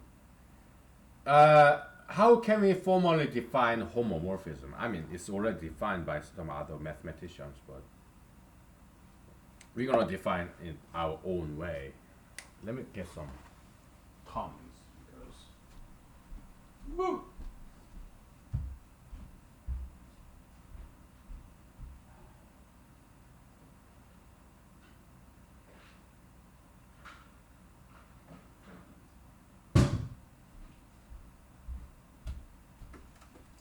These mushroom vodkas are way too strong, so I'm gonna switch to berry vodka, okay? Because mushroom vodkas, oh my goodness, it's too strong.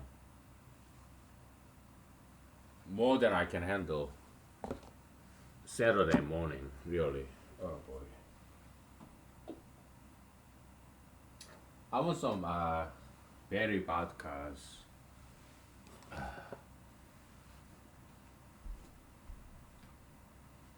Yeah, like this, you know, rose hips and raspberry and cranberry, cucumber berry, also known as watermelon berry. Yeah. Okay. Let's define homomorphism. What is it? It's distributiveness of a function. Okay, so traditionally, if function a plus b is same as f of a plus f of b, it's like linear, then this function is called linear. Okay, linearity of a function. Okay, like linear transformation, whatever. So yeah, it has some significance, like since long before Évariste Galois. his group theory. When was that? It was like what, late 1900s, whatever. I don't know. Okay. This linearity of a function, its significance was well recognized way before Muzio Galois days. Okay? So it wasn't anything new. What is it? Is distributiveness. Okay. Easiest example is multiplication and addition. Okay, like x multiplied by y plus z, right?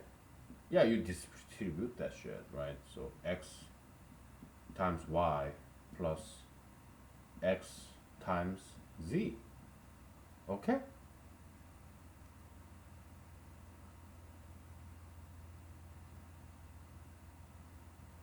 This x multiplied,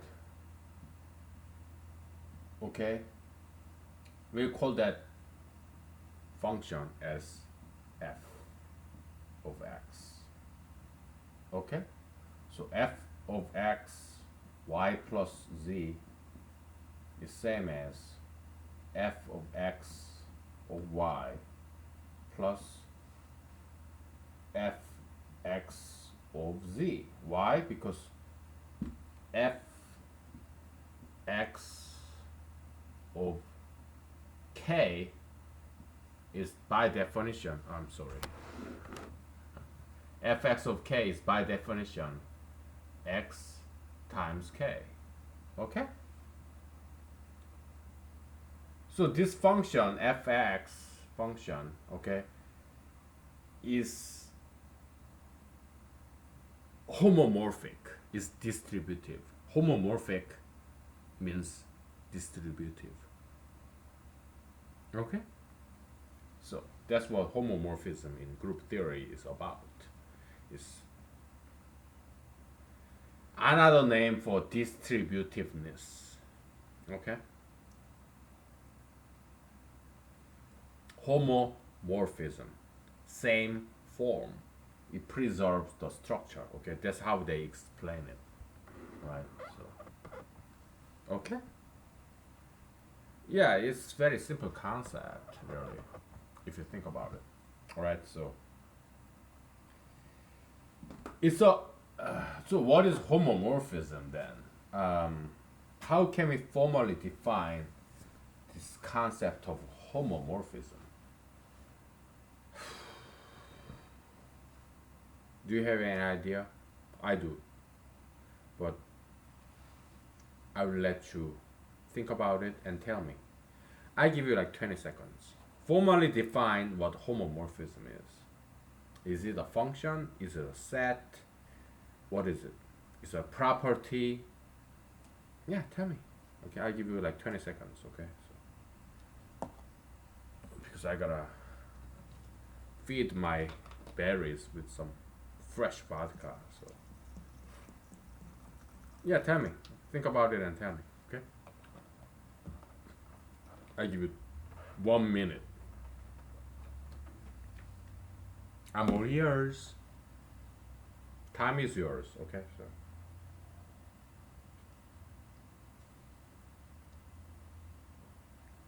Very good. Oh, I'm omitting this crowberry vodka. Where's my crowberries? Hey, crow, crow, crow, crow, where's my crowberry vodka? Crow, crow. Caca! Oh, there it is. Oh, I love my crowberry vodka. Crow, crow, crowberry, where are you? Yeah, you know, I was listening to this NPR news. NPR, mostly they are fine. Okay, they're good journalism, mostly. Nobody's perfect, okay? Yeah, they hiccup sometimes, but mostly they are cool, okay? They were talking about Scooby-Doo anniversary. I was surprised that the very first Scooby-Doo animation cartoon was in 1969. It's like 10 years before I was born. Wow, I didn't know that.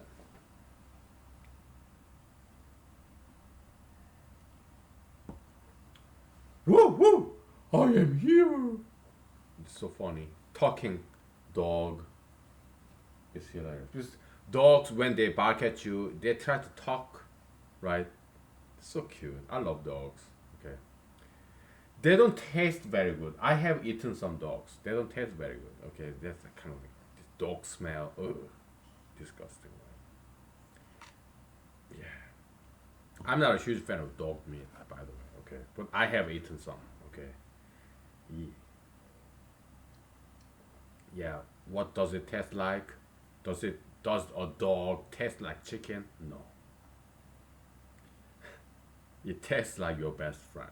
Okay, so it's like I mean, unless your best friend is like a stupid as like chicken, yeah, then it will taste like chicken, right? Your best friend is chicken, stupid, whatever chicken. I love chicken, by the way. I don't want to talk shit about chicken because I love chicken. That's so cute, beautiful animal. They taste good too, by the way. I'm sorry. Yeah, let me get back to this. Okay. So what's your okay, we'll take a break, okay? I give you 5 more minutes. How would you formally define homomorphism? I don't want you to go to Wikipedia and look it up. I mean, you may.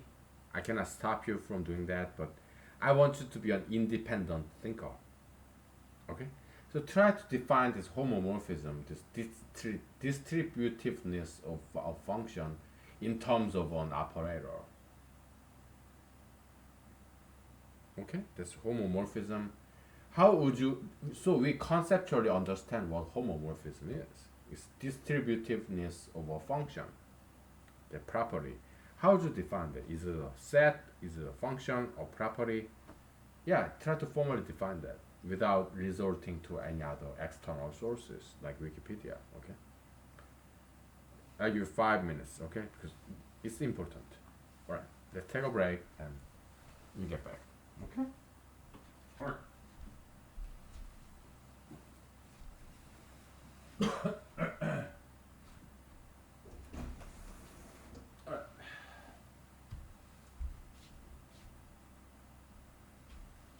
Well, let me grab my cell phone. Cell phone. Where are you?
Is how much time do you have left? 30 minutes. Okay, I'm sorry, long break. I was chatting with my friends. Okay, I'm sorry.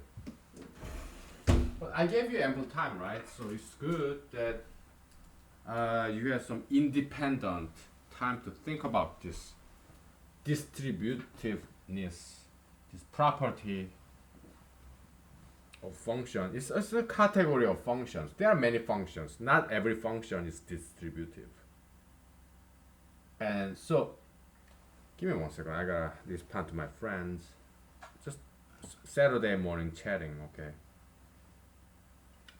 Alright. Give me 1 second.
Okay.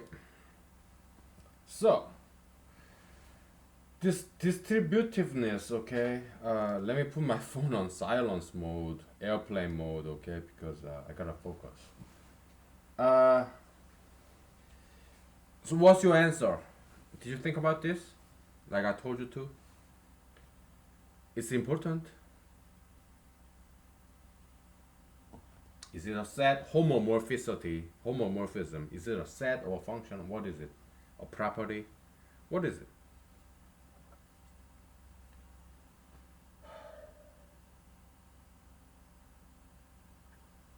I think we can think about some different angles, different ways. We can have multiple definition of homomorphism, okay?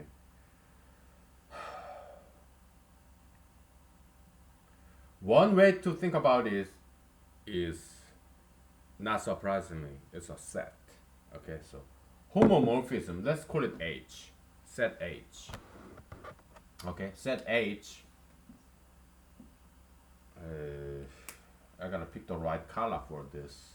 How about brown? How is this brown doing? Yeah, it's this decent. Thickness. Okay, so homomorphism we'll define as a set for now. Okay, so set of functions where actually it's a tuple. Okay, set of function and some operator variable. F is a function variable. It can be function 1, f1, f2, f3, and then you have operator variable, circle 1, circle 2, circle 3, operator 1, operator whatever. Okay, operator 1, operator 2 is operator variable and function variable. Okay, it's a tuple where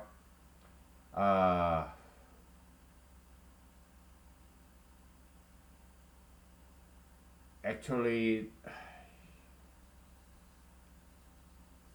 there are two operators. Okay, so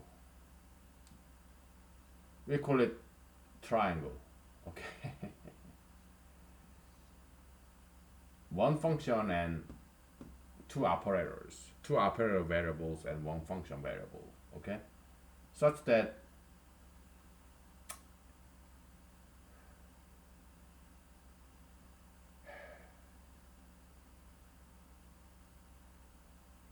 and two input variables.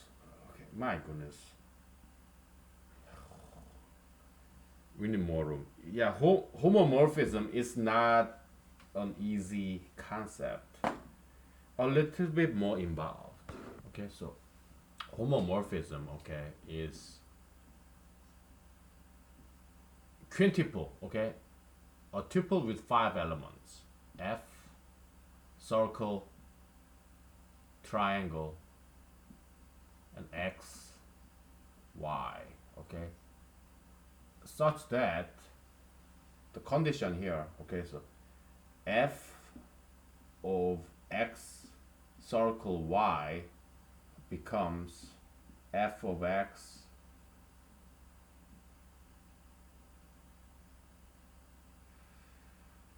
triangle F of Y. So that's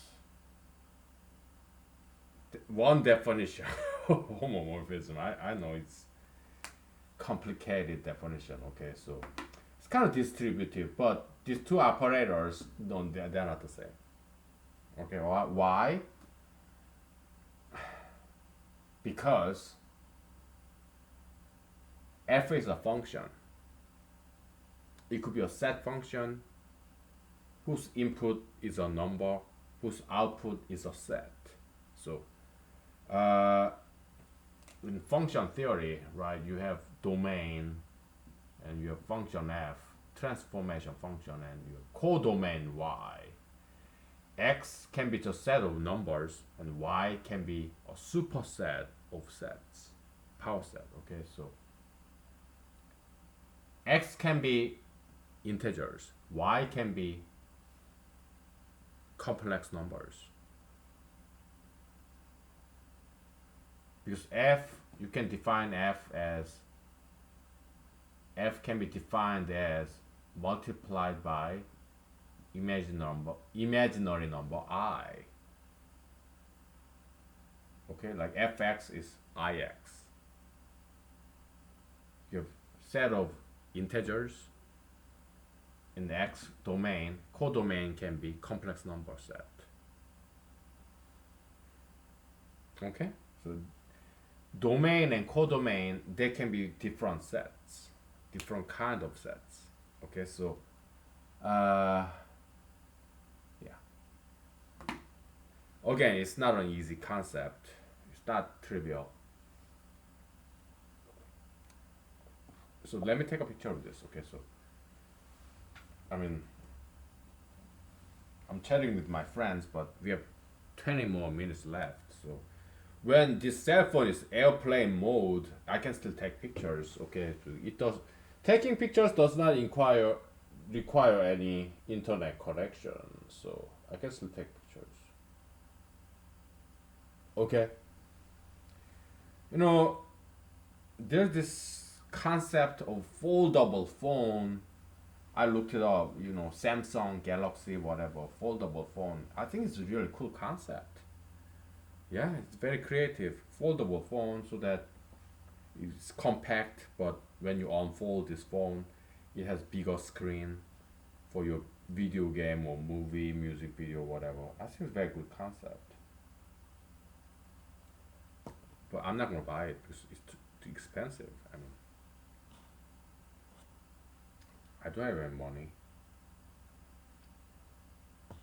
Anyways, so some of my past friends said, "Yeah, I want to live very long time so that I get to see all this technological development."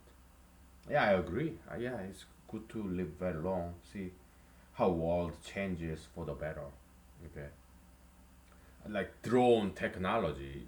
There's, you know, this Bing, Bing, Microsoft Bing, like Microsoft version of Google search engine. I love Bing nowadays because it has the picture of the day. They had this in the Shenzhen province of China, aerial drone light up, but that's American technology, Intel. Yeah, it's American invention. Lighting up drone, just computer programming, air show. Yeah, America should do more of that because that's American technology. Okay, so Chinese, yeah, they're just imitation, whatever. Yeah, you can do all kind of stuff like wavy, light up, lit up drones, waving of colors. in a nice sky, yeah, they'll be fantastic. Okay, so yeah, invest on that. Okay, so it'll be beautiful. Okay, all right. So homomorphism is that. Okay, yeah, it's distributiveness, but two operators, they are different operators, and they could be same operators if it's like what isomorphic or automorphism, isomorphism, whatever, right? Endomorphism, yeah, whatever. But homomorphism is about distributiveness of this function. Um, Obviously, x circle y, it belongs to the same set as x and y, because that's why it's input f.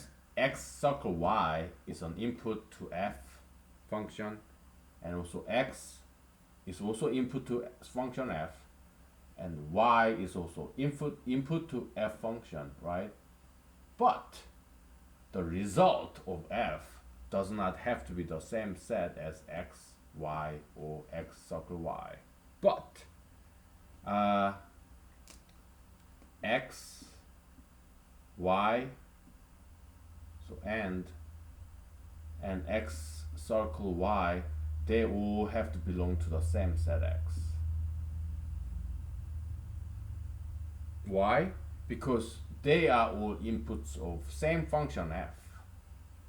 So x, y, and x circle y, they have to belong to the same set x. Okay? But the result, output of function f, it can be belong to a different set y. Codomain. Okay, so how much time do we have? 15 minutes. Okay, well, time go very slowly, so maybe I will chat with my friends a little bit. So I'm gonna turn off turn off the airplane mode.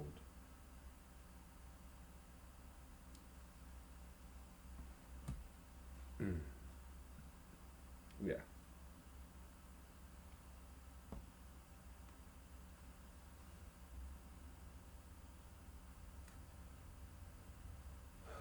Is it too difficult? Well, I understand if it is.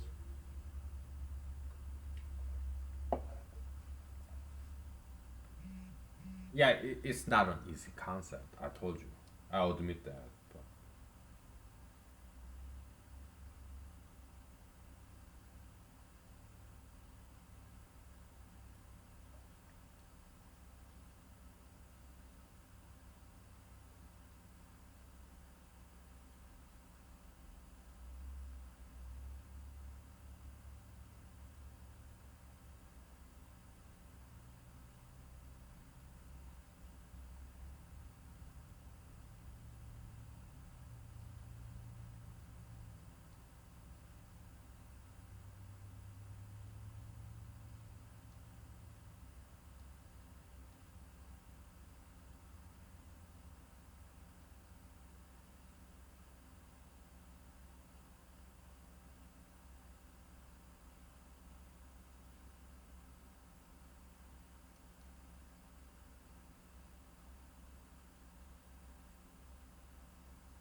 give me 1 second.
Okay, so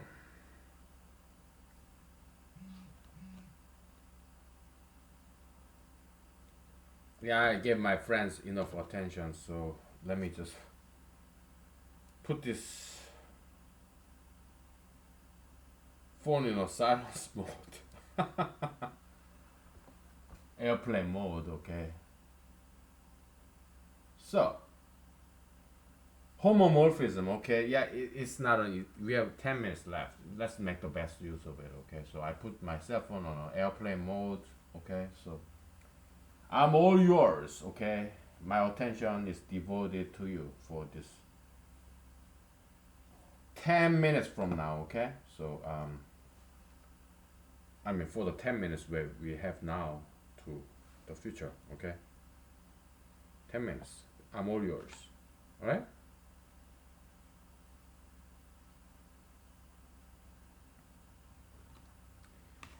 So this is homomorphism, okay? It's one function, two operators, and two inputs, input numbers, okay? So such that x equal y, f x equal y is fx triangle fy, such that x, y, and x equal y belong to the set x, called the domain set, and also f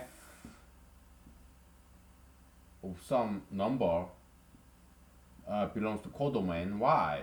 Okay, that's it. This, it can be whatever, x equal y, x, y, whatever. Okay, so yeah, we can just call this guy as f. Okay, so yeah, well, result of f, which is f. Okay, so yeah, it's good enough. Okay, we'll call it z. Okay, sure, yeah. Also, z also belongs to x domain. Okay, domain set. Okay, yeah. So that's definition of homomorphism. What is it? It's a set with five inputs. It's a quintuple, okay? It's a set of five inputs. Oh my goodness, five elements. Quintuple, five element tuple, okay? But it doesn't have to be ordered set. It can be a set of set, okay? So because ordering, it doesn't really matter because they are all distinctive elements, okay? So set of set, power set, whatever. There's homomorphism, okay? There's one way to define it. There could be some other way to define it too, okay? But now, let's get back to our multi-set theory, okay? So, uh,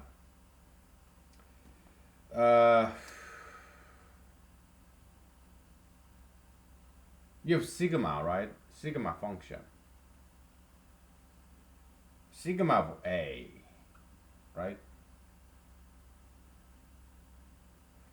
We don't care too much about sigma, okay? So we care more about pi product, okay?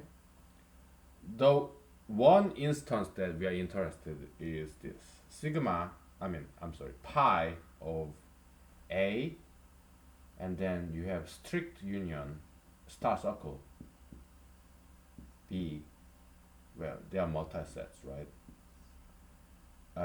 That's pi A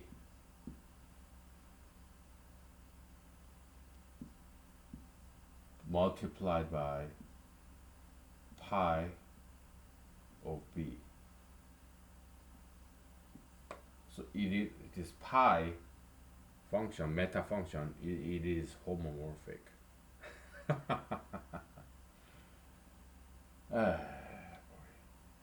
and this guy is a strict union, okay? Union circle. A and B, A underline, B underline, they are multi-set, okay? So, okay. Why is it so important? Maybe it's not. Maybe it's not. Maybe it's not that important. Okay.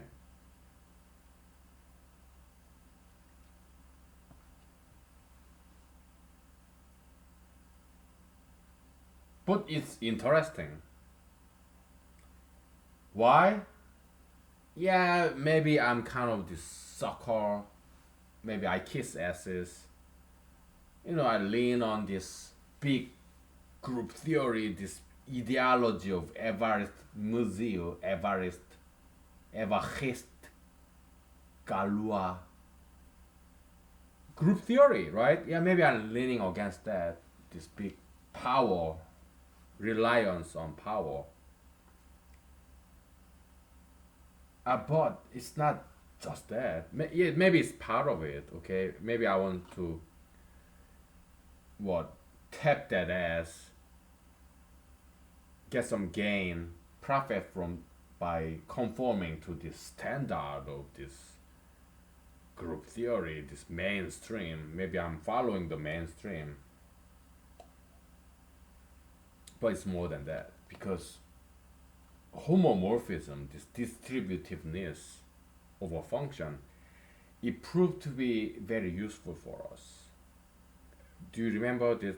What LB-LG theorem? We used this homomorphism to prove that LB-LG theorem.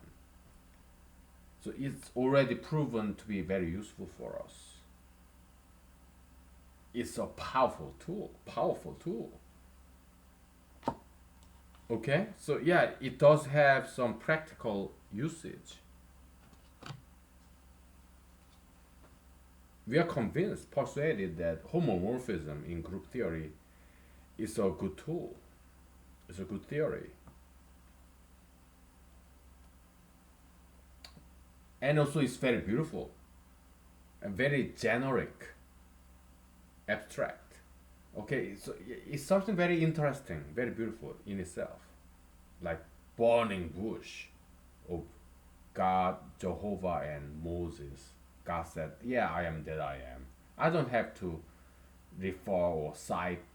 I don't need citation to explain myself, to tell you who I am. I am that I am. I am what I am. I am who I am. I am God. I don't have to refer to other references, citations. No.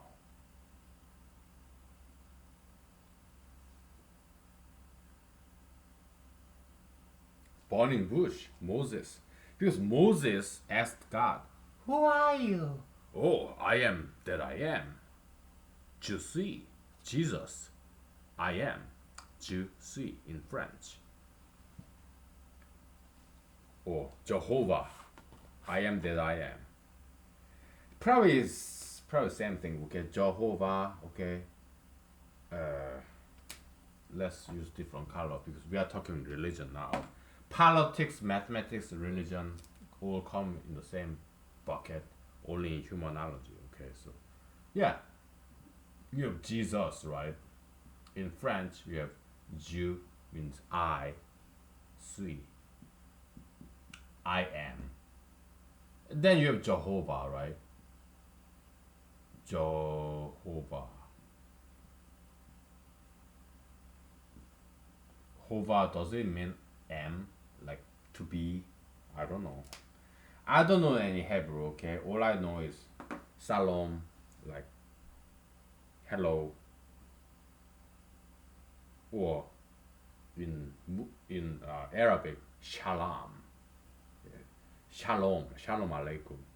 Yeah, peace, peace be unto you. Salom, Shalom, it means peace. Islam is a religion of peace. Islam. Salam. Like shalom. It means peace. So Islam is salam, slum. So it's two, two, one. Two to one, okay? So yeah, it means peace. Okay? So Islam is originally is religion of peace, not violence. Okay, so all these terrorists, they are not Muslims. Okay, they are fake Muslims. All these Islamic terrorists, they don't know what they're doing. Okay, they don't know what they're talking about. Okay, so yeah, okay. We'll have to continue this, okay? Because I gotta get going. I gotta eat my breakfast and then watch some video, most likely YouTube video in some about documentary about Sahara Desert life, animals in Sahara Desert, desert fox. They're so beautiful. They have big ears. Arctic fox, snow fox. Oh, they're beautiful too. But yeah, that's what I probably will be watching. Okay, so thank you. I see you later. Thank you.